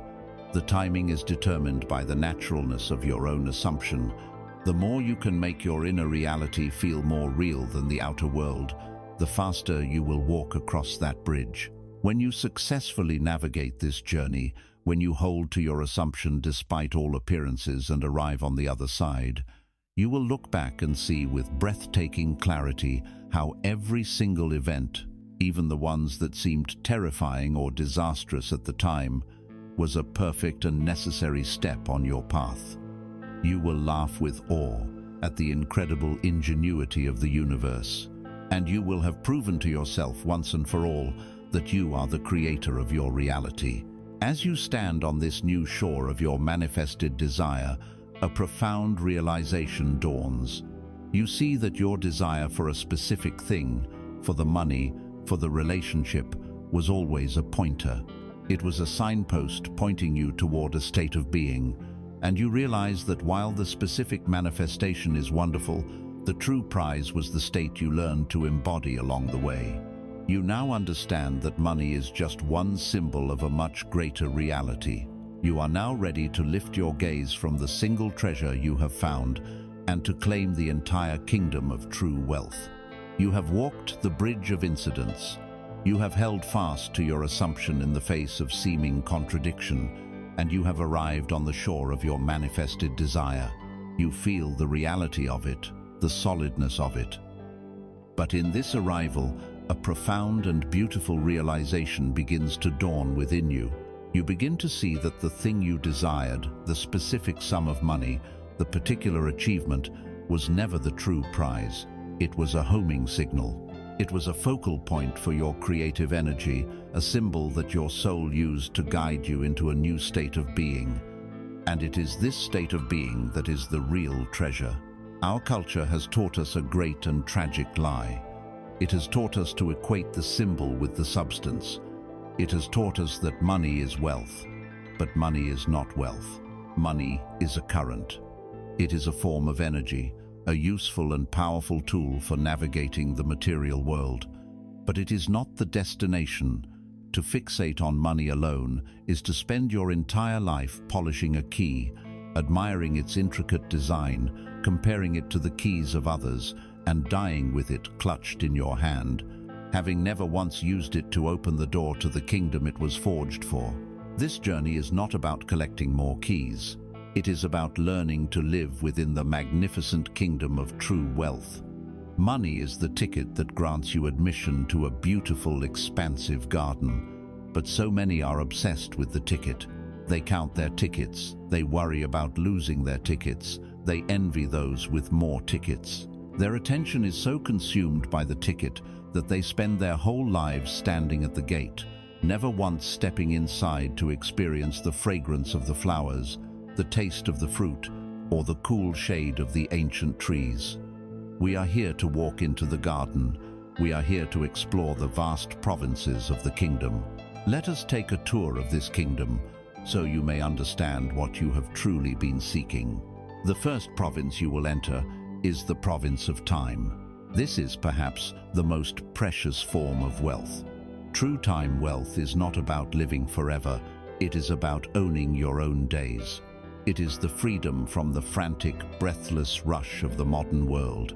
It is the spaciousness to be present with your loved ones, to linger over a cup of coffee, to read a book without guilt, to simply sit and watch the sunset. It is the release from the tyranny of the clock. So many people trade their time wealth for financial wealth, becoming millionaires who are utterly impoverished in the currency of their own lives, with back-to-back schedules and no room to breathe. The truly wealthy person is not the one with the most money, but the one with the most sovereignty over their own time. When you feel a sense of ease and spaciousness in your schedule, when you are not rushed, when you are the master of your own moments, you are living in the province of time. This is true wealth. From here we journey to the province of vitality.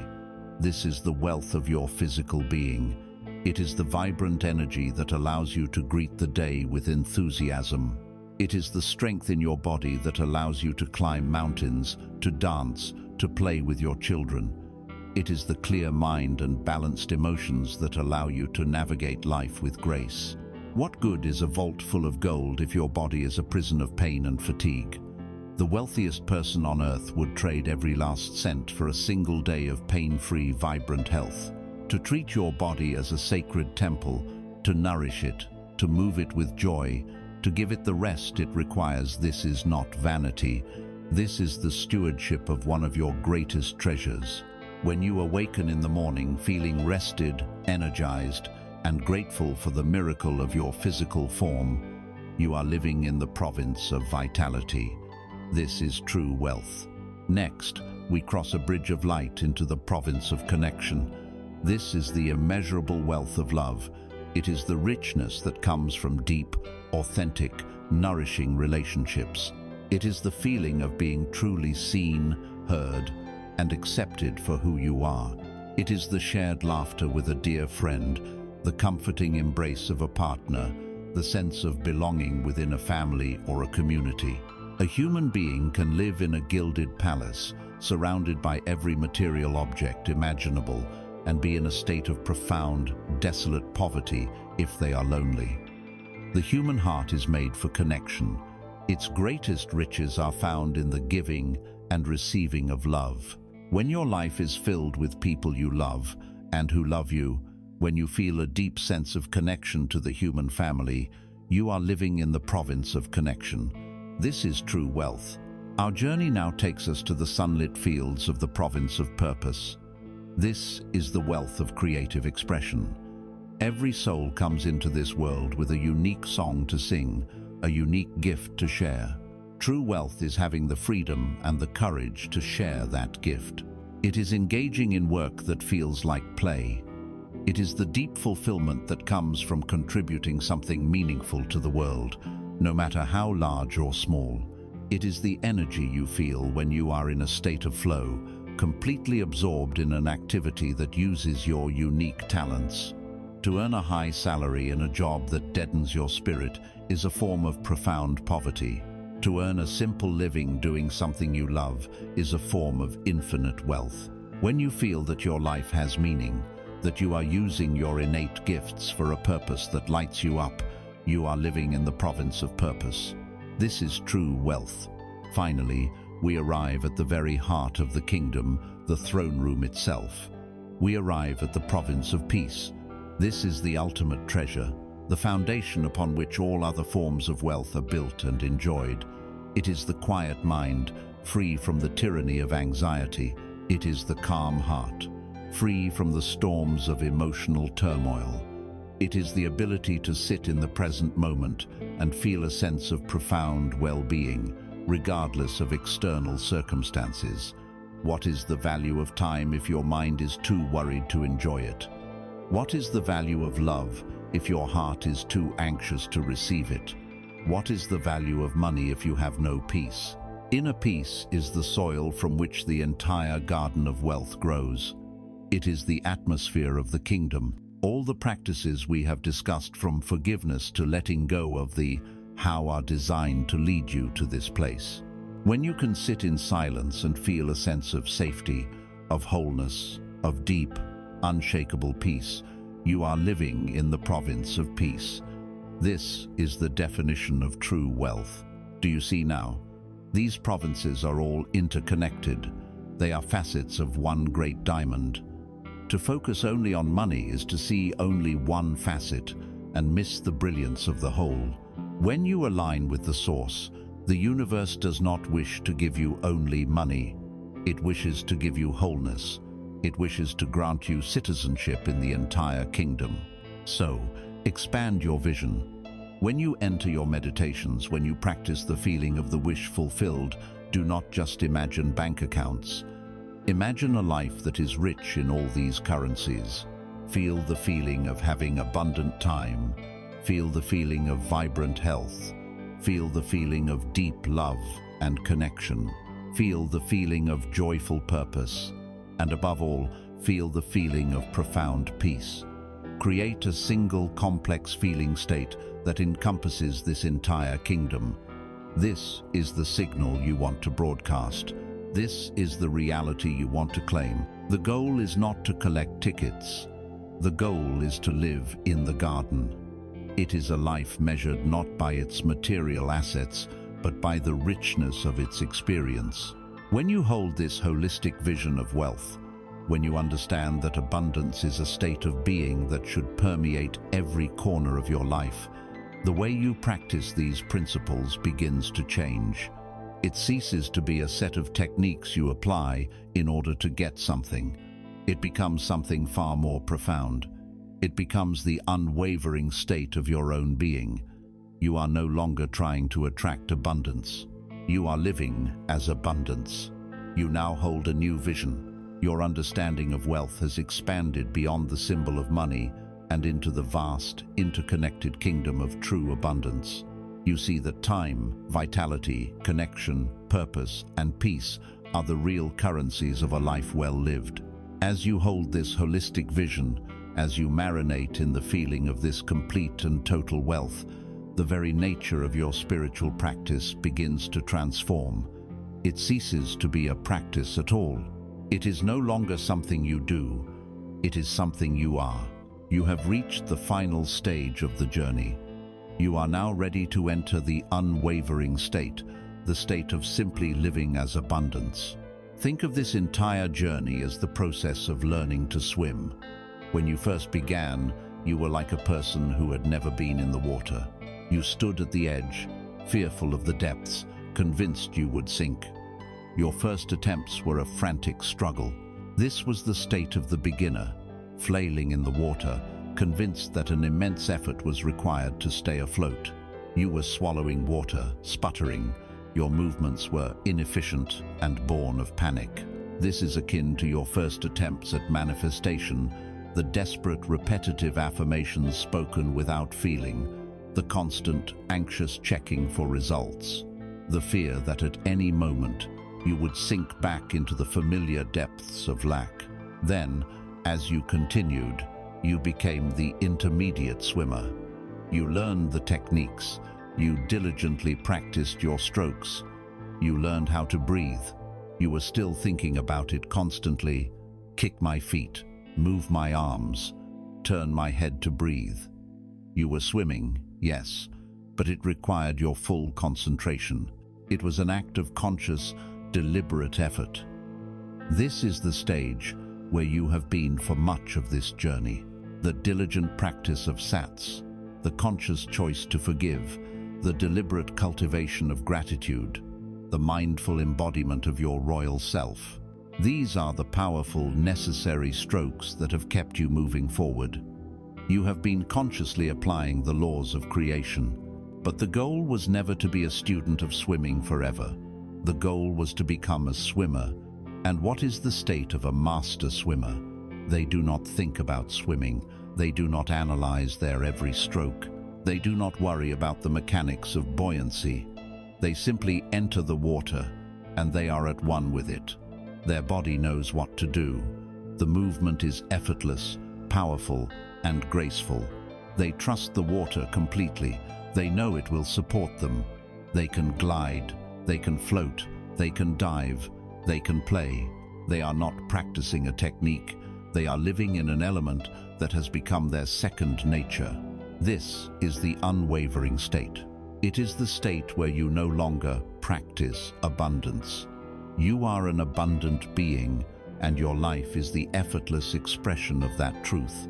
You have so fully inhabited the consciousness of wealth in all its forms that it has become your natural, default state. What are the hallmarks of this unwavering state?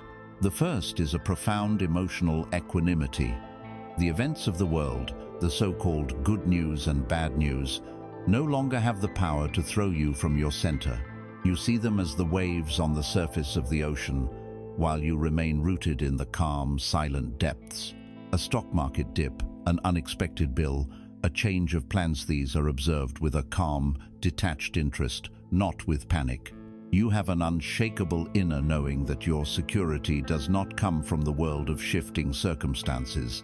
Your security is within you. You are the source, and the source is never threatened. The second hallmark is the complete absence of neediness. You no longer need anything to happen in order to be happy. You are not waiting for a manifestation to feel whole. Your joy, your peace, your feeling of completeness are generated from within. They are unconditional. And from this state of wholeness, you become more powerfully magnetic than ever before. You have stopped chasing butterflies and instead have cultivated a beautiful garden. Now, the butterflies come to you effortlessly. The things you desire still manifest, often faster and more grandly than before, but they arrive as delightful additions to your already complete joy, not as desperate remedies for a perceived emptiness. The third hallmark is that you learn to live in what the great mystics have called the Sabbath. This is the state of divine rest. After you have performed your creative act in imagination, after you have planted your seed, you enter a state of complete, peaceful non-action regarding that desire. You do not revisit it. You do not wonder about it. You do not try to help it along. You are at rest, because you know with a conviction that transcends all evidence that it is done, it is finished, and it has its own appointed hour to appear in your world. To live in the unwavering state is to live in a perpetual Sabbath, a deep inner peace that comes from knowing that all of your desires are either already manifest or are on an unerring path to manifestation. Finally, your life becomes guided by joy. With your survival no longer in question, with your worthiness no longer a matter for debate, your primary compass for making decisions becomes a simple, powerful question. Does this bring me joy? Does this feel expansive? Does this feel like my soul's song? You choose your work, your relationships, your pastimes based on what resonates with the joyful, peaceful being that you are. Your life ceases to be a struggle for survival and becomes a magnificent canvas for creative expression. This unwavering state is not a distant, mythical peak reserved for a chosen few. It is your natural state of being. The entire journey we have taken together has not been about adding anything to you. It has been about stripping away all the false beliefs, the fears, and the illusions that have obscured the magnificent, abundant, sovereign being that you have always been. It has been a journey of remembering, a homecoming. You no longer need to check the mirror of the world to know who you are. You know who you are, and you allow the mirror to catch up. You are no longer the swimmer, frantically practicing his strokes. You are the ocean itself, vast, deep, and the source of all life. The seeking is over, the striving is over. The journey of becoming is complete, and the glorious, peaceful, endlessly creative life of simply being has now begun. And so, we arrive not at an end, but at the true beginning. The words are concluding, but the living of this truth is just commencing. We have journeyed together through the architecture of your reality, dismantling the old structures of fear and lack, and remembering the magnificent truth of who you are. If you take only one thing from this journey, let it be this: you were never a prisoner seeking escape. You were the sovereign, dreaming you were a prisoner. The chains you felt were never forged from iron. They were woven from the shadows of a single, persistent, fearful thought. And a shadow, no matter how terrifying it may appear, has no substance. It cannot bind you. It dissolves in the presence of light. Your awareness is that light. You came to this recording perhaps believing you were an empty vessel, hoping to learn a secret that would allow you to be filled with the universe's abundance. The ultimate secret is this: you were never the vessel. You are, and have always been, the ocean itself. The entire journey was simply the process of the ocean remembering its own boundless, immeasurable, and eternal wealth. You were not building wealth. You were dissolving the illusion that you were ever separate from it. Carry this truth now, not as a concept in your mind, but as a living reality in the temple of your heart. Let it be the silent mantra that underlies your every breath and every action. I am the source. I am the substance. All that I see is but a reflection of the wealth that I am. There is nothing left to do, nothing to seek, nothing to become. You are already that which you have been seeking. The rest is simply the joyous, creative process of allowing this truth to express itself in your world. Do not rush back into the noise. Do not be so quick to pick up the old habits of thought. Linger here for a moment. In the quiet afterglow of this remembrance, feel the peace, feel the wholeness, feel the silent power that is your truest nature. The universe is whispering. Listen.